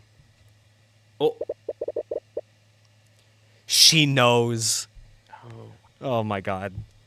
The construct voice is just a series of pre-recorded messages. I'm not sure if you noticed, but it uses the voice of Professor Bellwether. Unfortunately, you can't make them say anything other than what's recorded. Only the headmaster can change those settings. No, it can't be him. What is it, Tyrion? Did you figure something out? I did. But is he seriously the one behind all this? Miss Steelwind, earlier you said that my client could have orchestrated this entire ruse. But that's simply not true. How so? Anyone could have ordered the construct to carry out the victim's body. Yes, but not everyone can change what the constructs are able to say. Only one individual has the credentials for that. Theodore Redmond, headmaster of the Imperial Academy. Wait, you're not serious, are you? You think the headmaster did all this? I don't want to believe it, but he's the only person who could have done it. That's completely ridiculous. Headmaster Redmond would never do something like this. Miss Steelwind, there's one common element between each of the witnesses' encounters with Bellwether. It's what Bellwether said to them. She ordered both of them to be quiet. Miriam Frege was particularly surprised. She had a good relationship with the professor. But when greeted by the professor, Bellwether just shouted at her. Almost as if the professor was responding indiscriminately. Hold on. That's what this is about. The headmaster made this. Yeah. And he made this to give Miriam a motive. Like saying, hey, the professor was blackmailing her. She did it. It's her murder weapon. And that's why he wanted to get it out of the locker rooms. Oh my god. What a smart guy. Oh my god. Fucking. What? Eris knew the whole time. That means Eris was literally talking with the headmaster and literally go talk to him the other day. What? Dude, like the first time we saw the headmaster in the headmaster's office, Yeah. Eris was in there as well. Yeah, And she that's knew the true. whole fucking time. You know, honestly, I don't think that she's really involved with the plan. I think that she just knows what's happening and she just doesn't give a shit and she's having fun with it. I think she's behind the mind control murders. That is probably, yeah. And recall her encounter with Jan Hughes. The professor knocked over a vase and shouted at him to be quiet immediately after, even though he hadn't said anything. He was responding to the sound of the vase breaking. Oh! Now let me ask you this, Steelwind. Where did Bellwether come from before she encountered Miss Frege and Mr. Hughes? Her meeting. With the headmaster.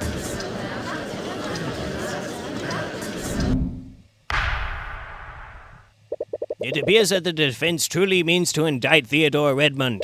If so, we have no choice but to take a brief recess until he can be brought here. There's no need. Oh, shit. I'm already here. Hello. Fortunately for you, I'm already in the gallery. You can take Tyrion. Alright, the headmaster stood up from the gallery seats behind you and slowly walked onto the witness stand. Has he been here the entire time?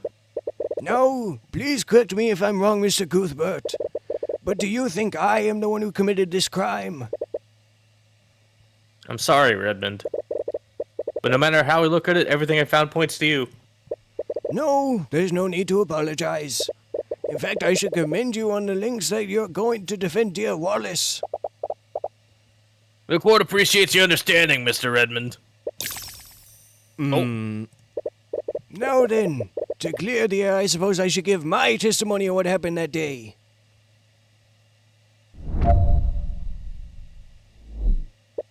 That day, I had a meeting scheduled with the professor at noon.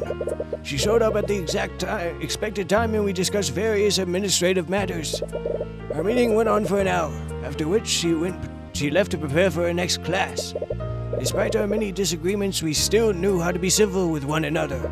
After all, I had no reason to bear a personal grudge against her. Well, that's a lie. Yeah, that's completely wrong. I just can't see it. He seems like such a nice person. Is he really the person we're looking for?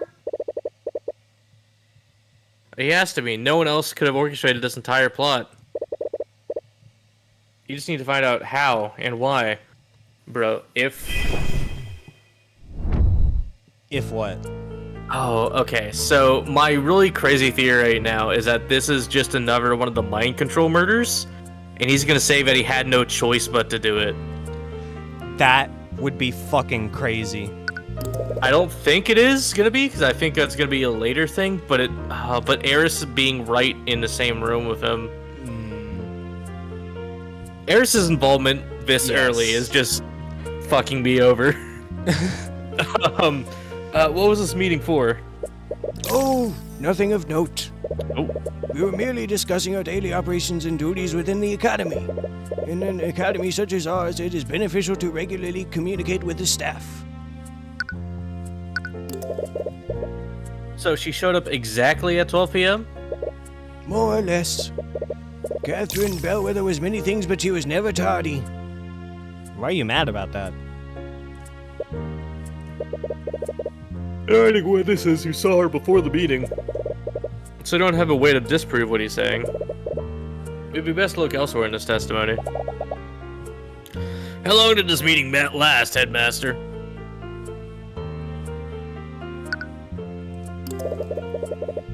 So that means the professor left your office at 1 p.m.?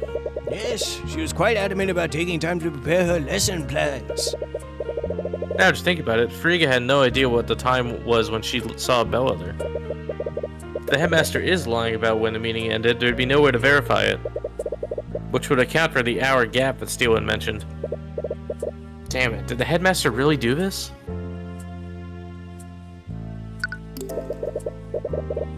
After hearing so much about her, I find that a little hard to believe. I can see why you'd say that, but despite everything, I was still her superior. She always remained professional in speaking with me. Is that really true, though?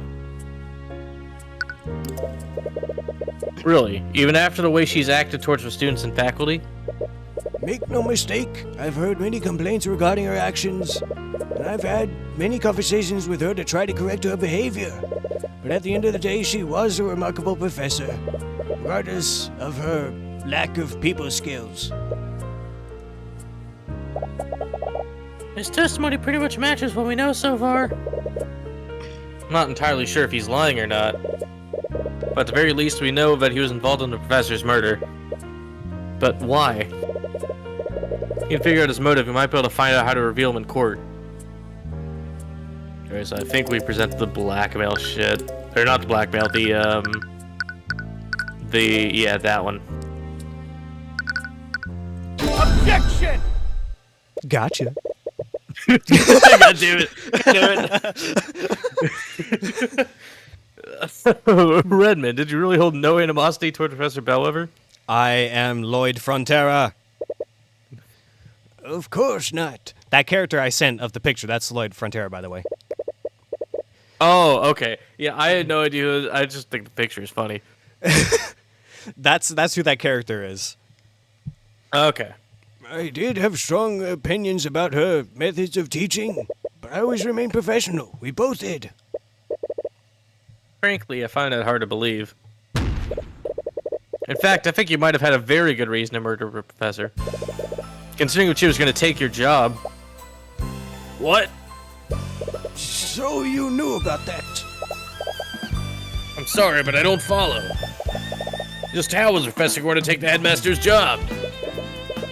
According to Miriam Friga, Catherine Bellover was currying favor with the noble families. In fact, there was a plan to oust Mr. Redmond and appoint Bellover as the new headmaster of the academy. What? But in any case, I doubt that the headmaster had any idea of this until now. I'd like to remind the court of a witness's reaction just now. He said, "So you knew about that." His reaction was one of surprise. But he wasn't surprised by this information. He was surprised that I knew of this information. That's... Please, dear Arya.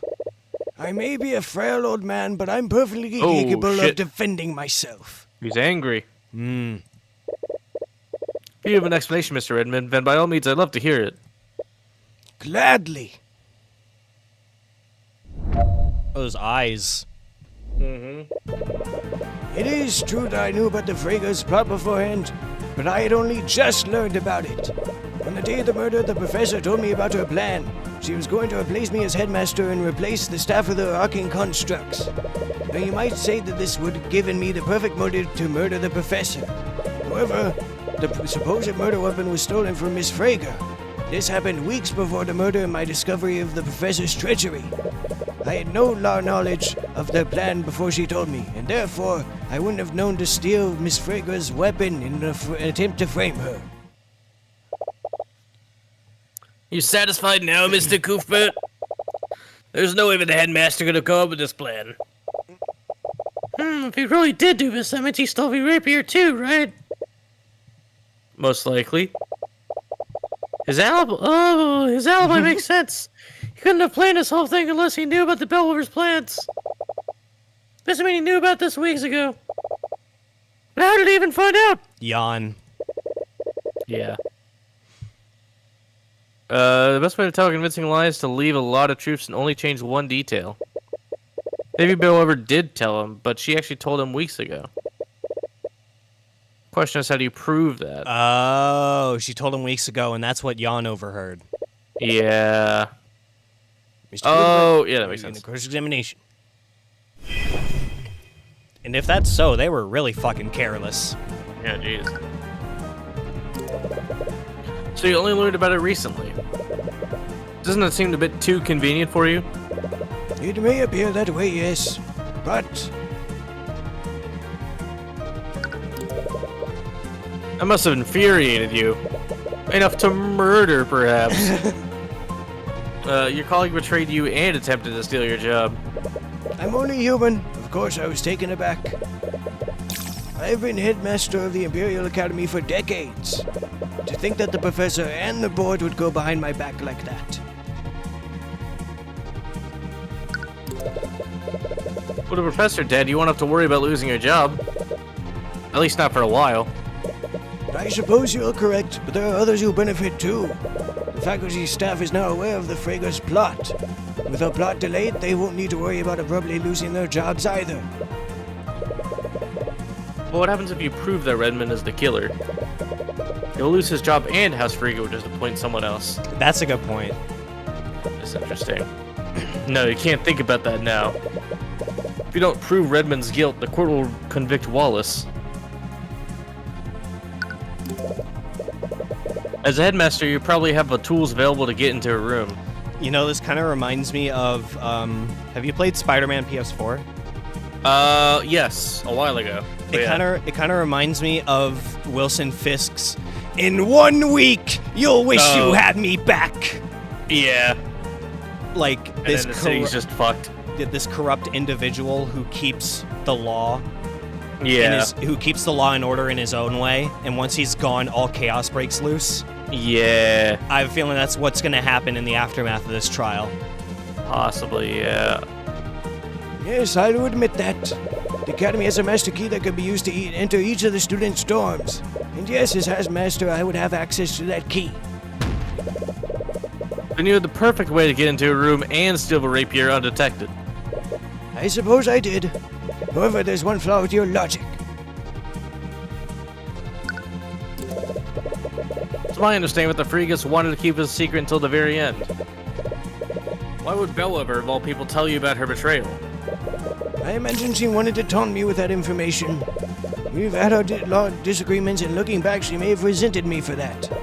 And at that point, there wasn't anything I could do to stop her. Really? I thought you and the professor were on good terms. I thought so too, but I suppose it was all a facade. She was just biding her time until she could take my position as headmaster. He had to have known about Bellover's betrayal weeks ago. Right, the question is, how do we prove it?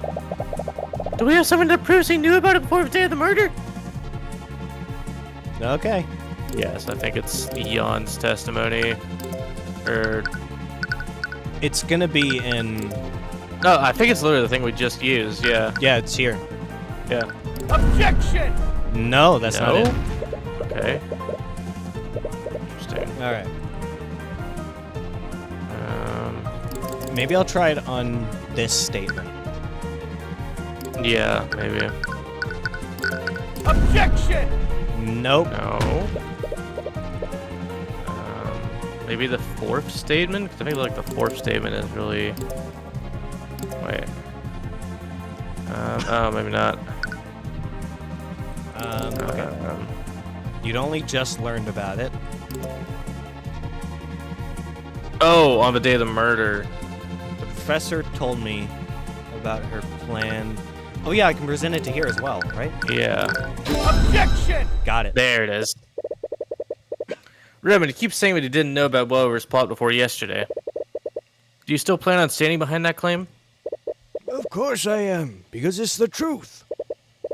Sorry, Redmond, but you should really close your doors during your meetings. Damn. I really was right about them being careless. What? Oh my god. Did someone see? It is true that Bella revealed her plan to you during one of your meetings. In fact, Jan Hughes appeared to overhear that same meeting. But he only overheard the part where the staff would be replaced. And that's the strangest part, Redmond. According to Mr. Hughes, this meeting occurred 3 weeks ago, you dingus. You can't accuse the headmaster of perjury based on a rumor. You also can't call him a dingus. Everything you just said is based on secondary information. Mr. Hughes distinctly overheard that the staff would be replaced with arcane constructs. That is too specific and too accurate to assume, but he misheard a different conversation. Professor probably only revealed her plan for the arcane constructs. That still doesn't prove that he knew about her treachery beforehand. Professor Bellover had no authority over the cleaning staff's employment. It wouldn't make sense for her to just reveal her plan for the arcane constructs. That would only make sense if he knew that Bellover would be taking his job. Just tell me one thing, Redmond. Why did you find a need to lie about this? Is it because you saw a need to protect yourself from my accusations? Redmond, I asked you a question. Did you murder Catherine Bellwether? Oh! What a fine mess this is. Not done, not yet. Headmaster? He just absorbed all of the light out of the room. So, you truly plan on pushing this, are you? Well, your thesis sounded promising, Mr. Cuthbert. But I believe your arguments could use a little work. Oh. You think I killed Catherine Bellwether? Me? I am an elderly man in his late 80s. I was alone and had nothing to overpower Bellwether with. I can barely walk, much less wield a rapier. Robots. Constructs? Yeah. Okay, well, yeah. They're not robots, they're constructs. But you and Bellover weren't the only people in that room, were you? You needed the arcane construct to carry Bellover's body. That means that the construct would have already been in your office. And with your privileges, you could have easily programmed the construct to stab Bellwether for you. Even so, think about what had transpired afterward. Recall, Miss Steelwind's timeline of Bellwether's witnesses. With your theory, the construct would have spent more than an hour in the library. Having it there would have risked my so-called ruse from being discovered. Luckily, Lady Frigga can't tell night from day. I wouldn't have had the construct linger around the library.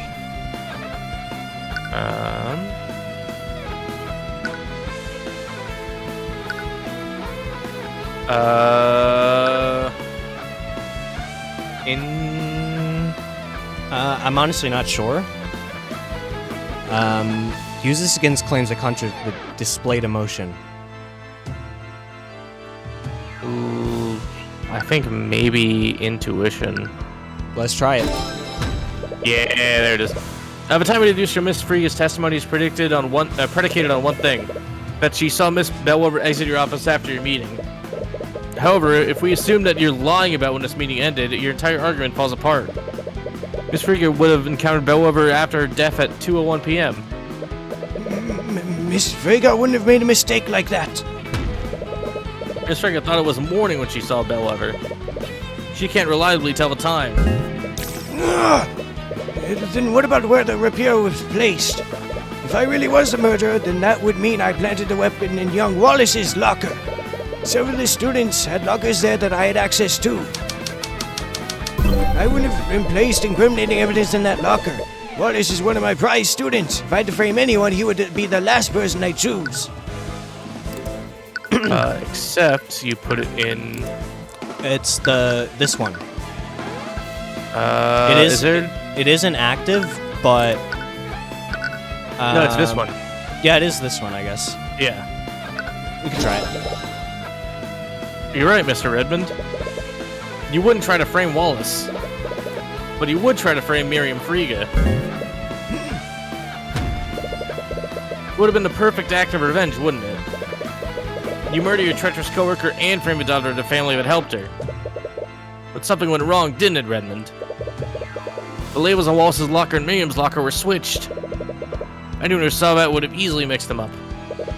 I am the headmaster of the Imperial Academy. I have records of all the students' lockers and where they're located.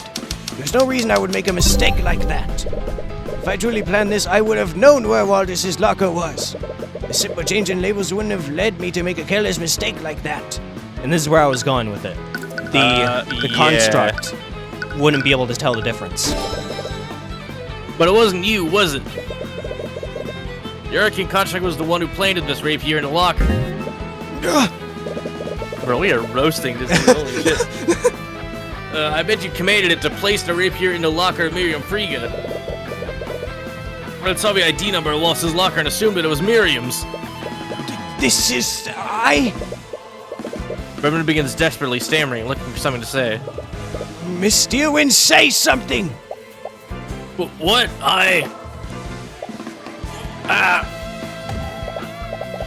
Miss Cooper, the theory may be plausible, there's no evidence to support it. Ha! That's right! You don't have any proof, do you? There's no evidence of my orders. Saying that I could have committed the murder isn't the same as proving I did it. The log shit at the very top. Oh, one of them. His voice is killing my throat. Wait. No, No, that's not that one. Was this sort of track the orders given to him? Yeah, there's a specific one that says the logs. I don't think it's higher up. I think when it said something about the logs. Like maybe the one to the right of his testimony. No, it's a lockdown. No. Just...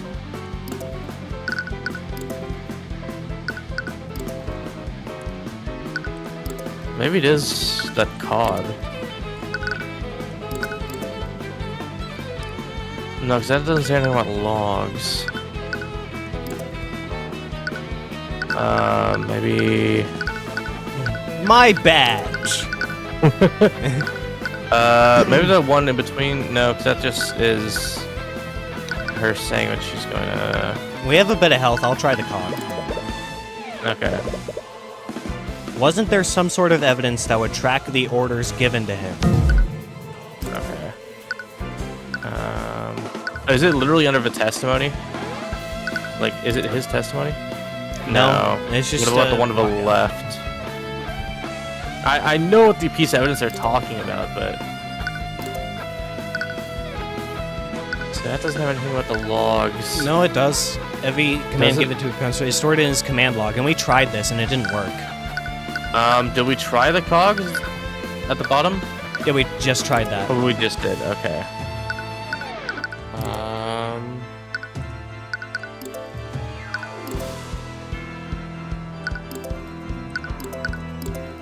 There's something that would track spells.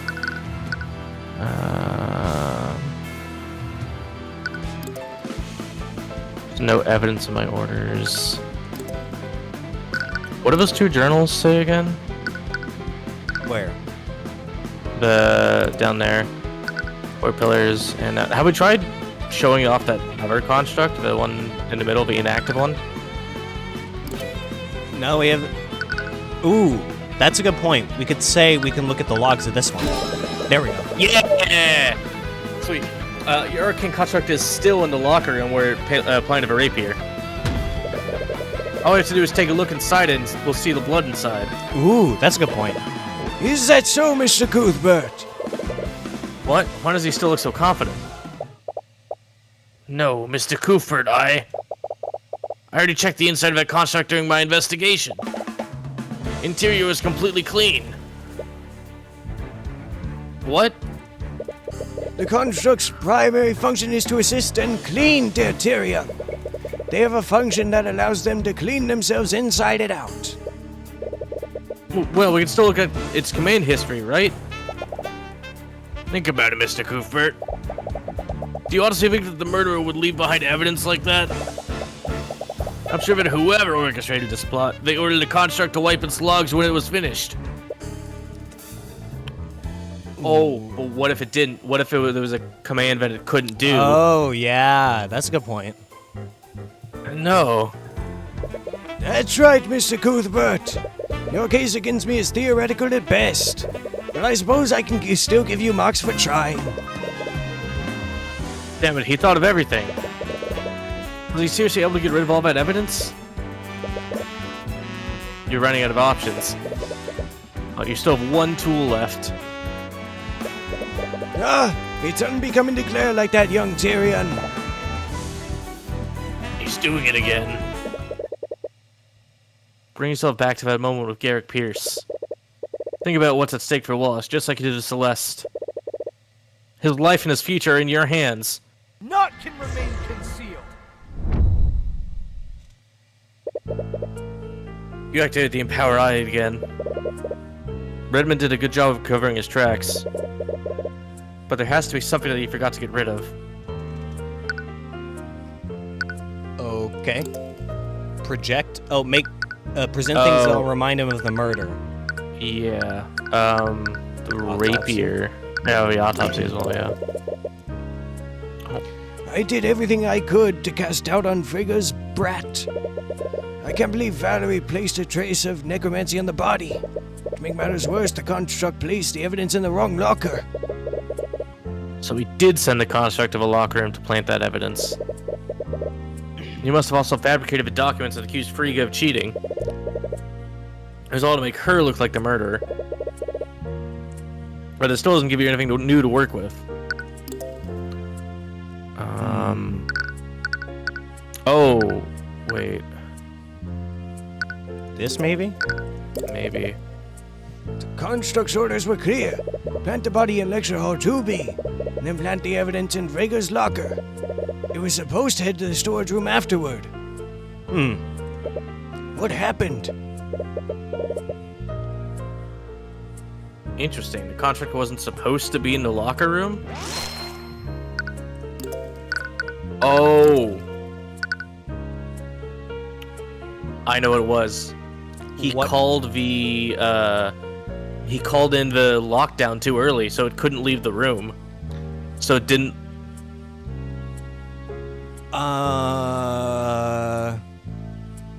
No, yeah, you're right, because the construct would drop the body off in that room. It would go to plant the evidence, and then he would initiate the lockdown, and he wouldn't be able to turn it back on. Yeah. So maybe yeah. Why was the construct in the locker room, though? It shouldn't have been there if it followed my orders. No matter, it wiped its logs. They have nothing on me.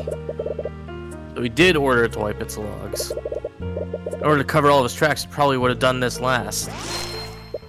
Aha, there it is.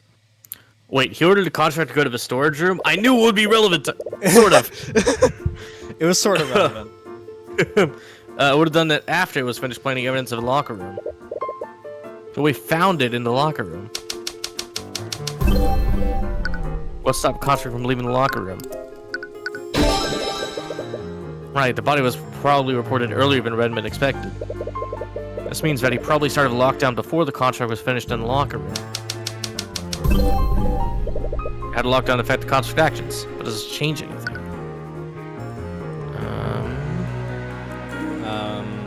Let's look at the other options.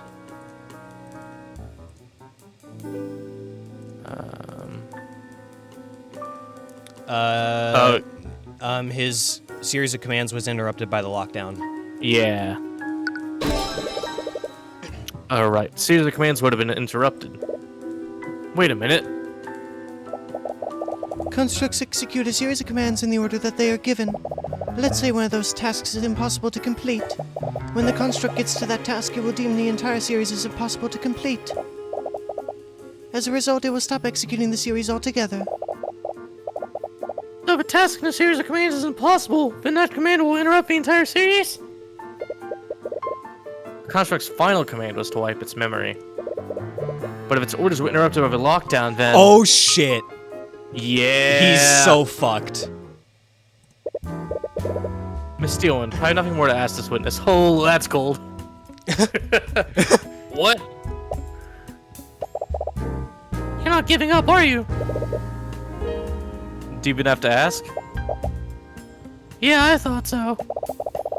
But how are you gonna prove he did it if he's not testifying? Don't worry, the next witness's testimony will be all I need. We're gonna calling up the bring robot. the fucking robot up here. Next witness. The look on your face isn't one of defeat. Just what are you planning? Huh, it's nothing but desperate bravado. Now, if you'll excuse me. Bye. You let your quarry get away, Mr. Cuthbert. I hope you know what you're doing. Do you want to take him over? I do, Miss Steelwind. First, I'd like for the Inquisition to bring in the Arcane construct in the Academy's locker room.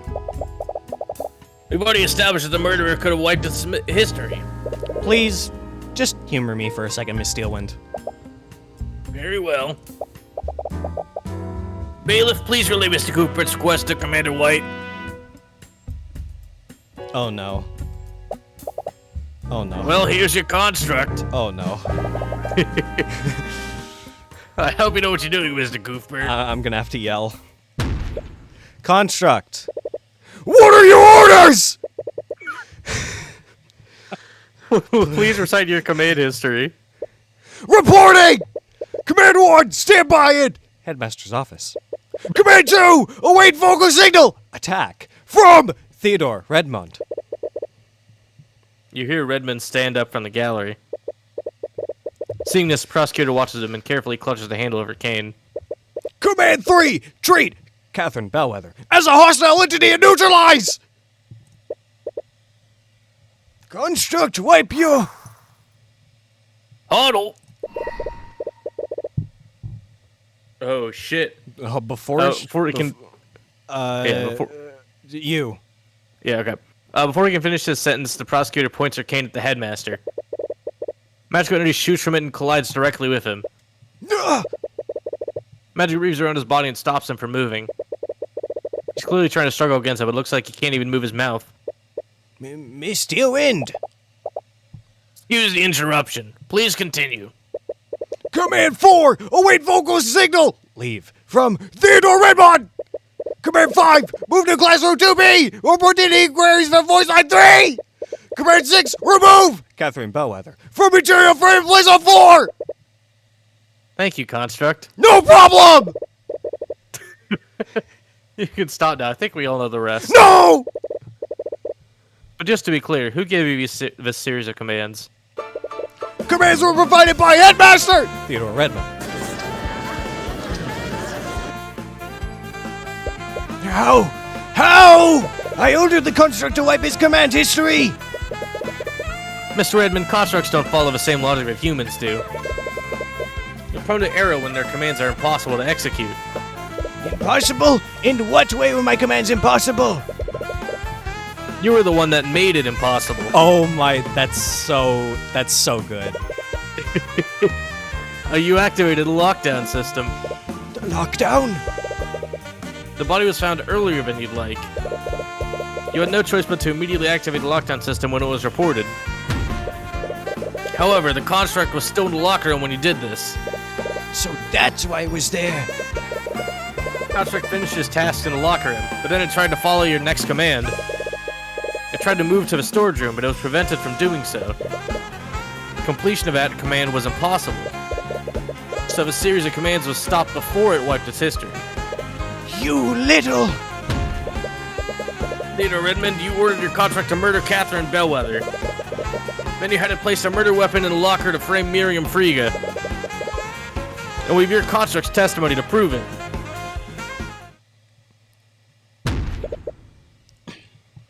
And that's checkmate.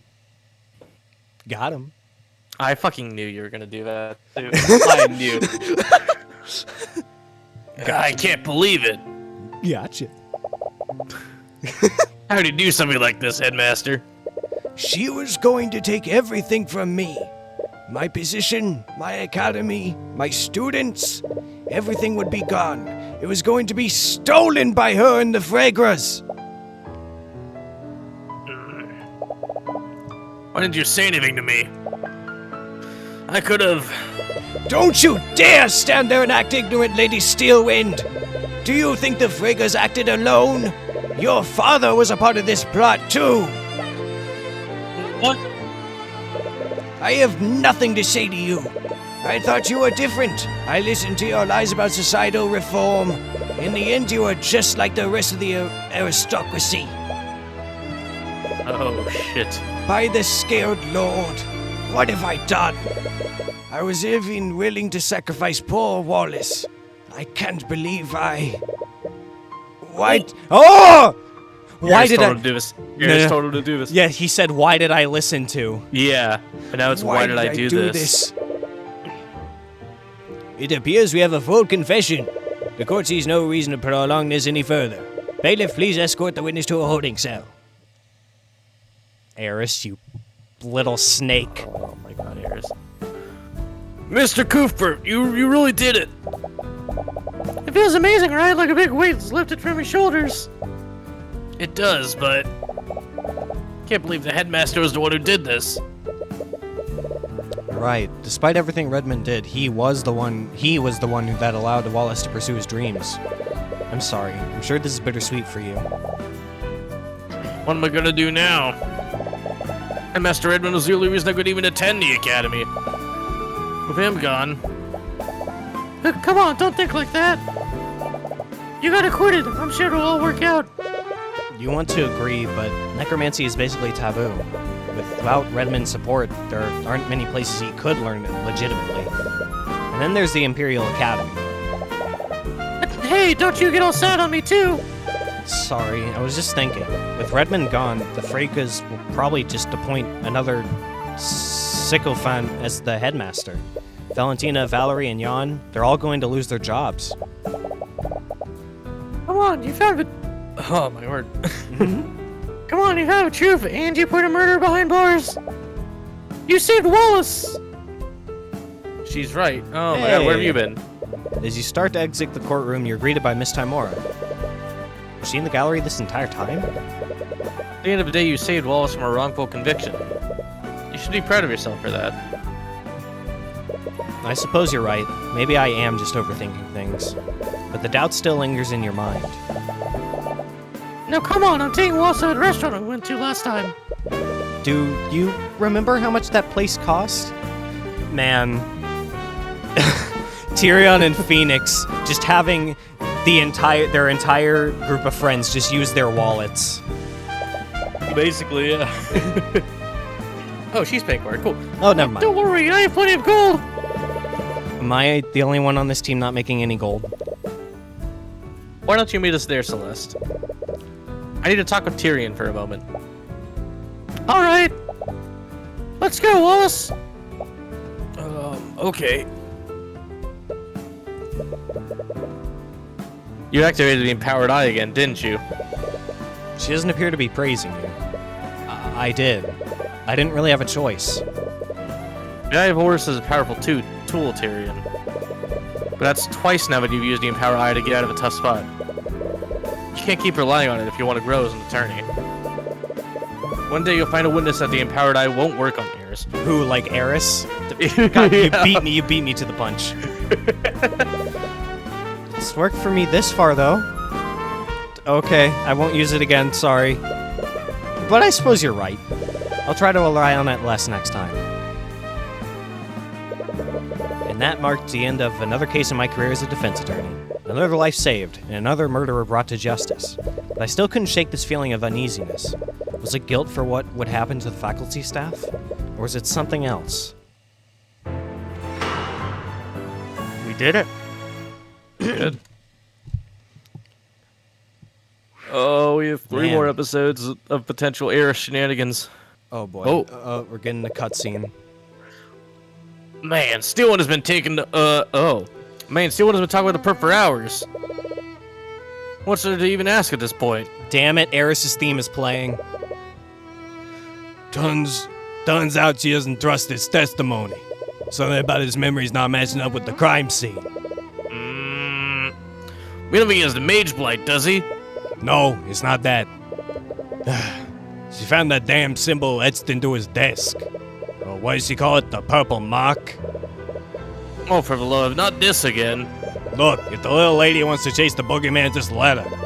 At least this time she's doing it personally instead of dragging us into it. Oh!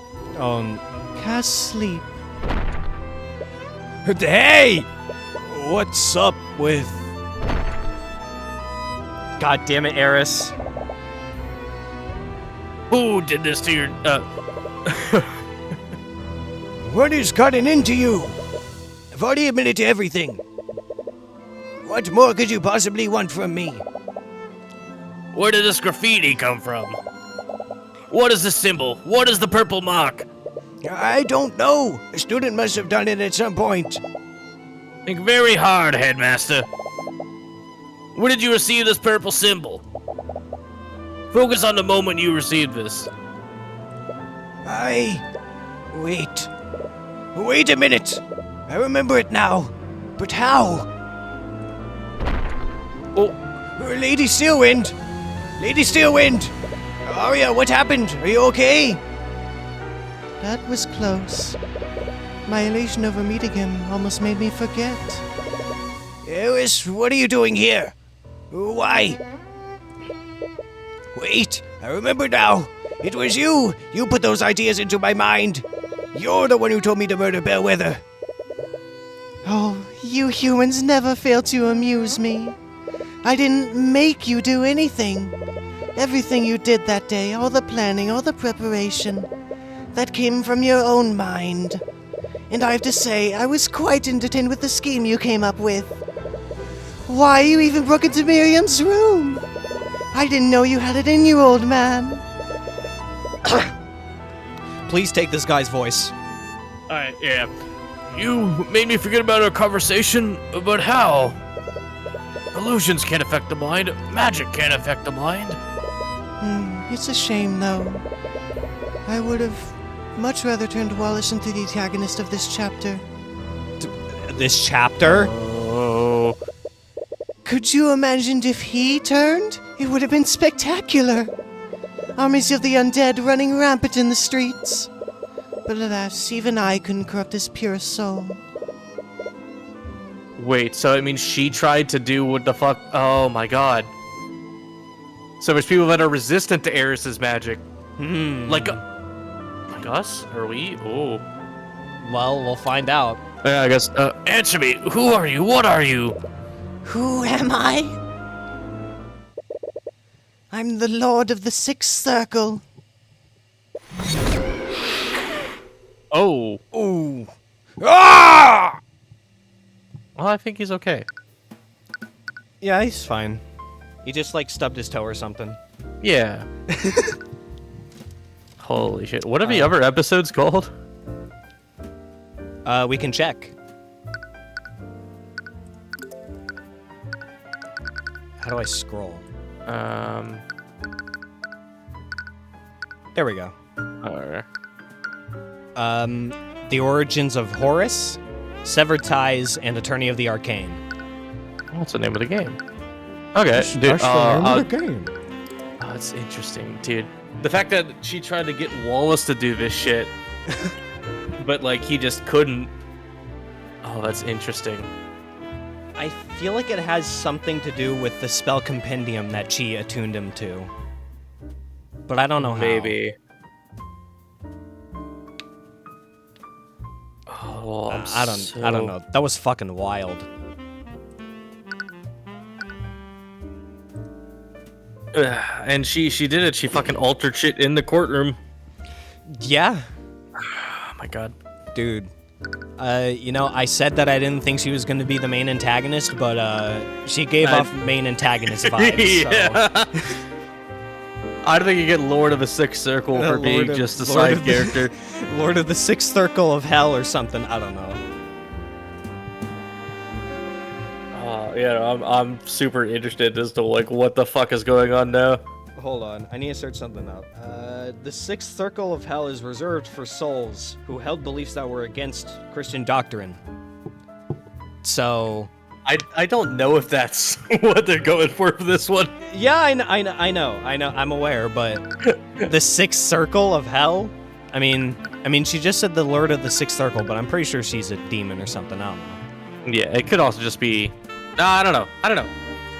We'll find out. We'll find out. Like, oh, we've existed for 3,000 years or whatever. We'll find out next time. Yeah.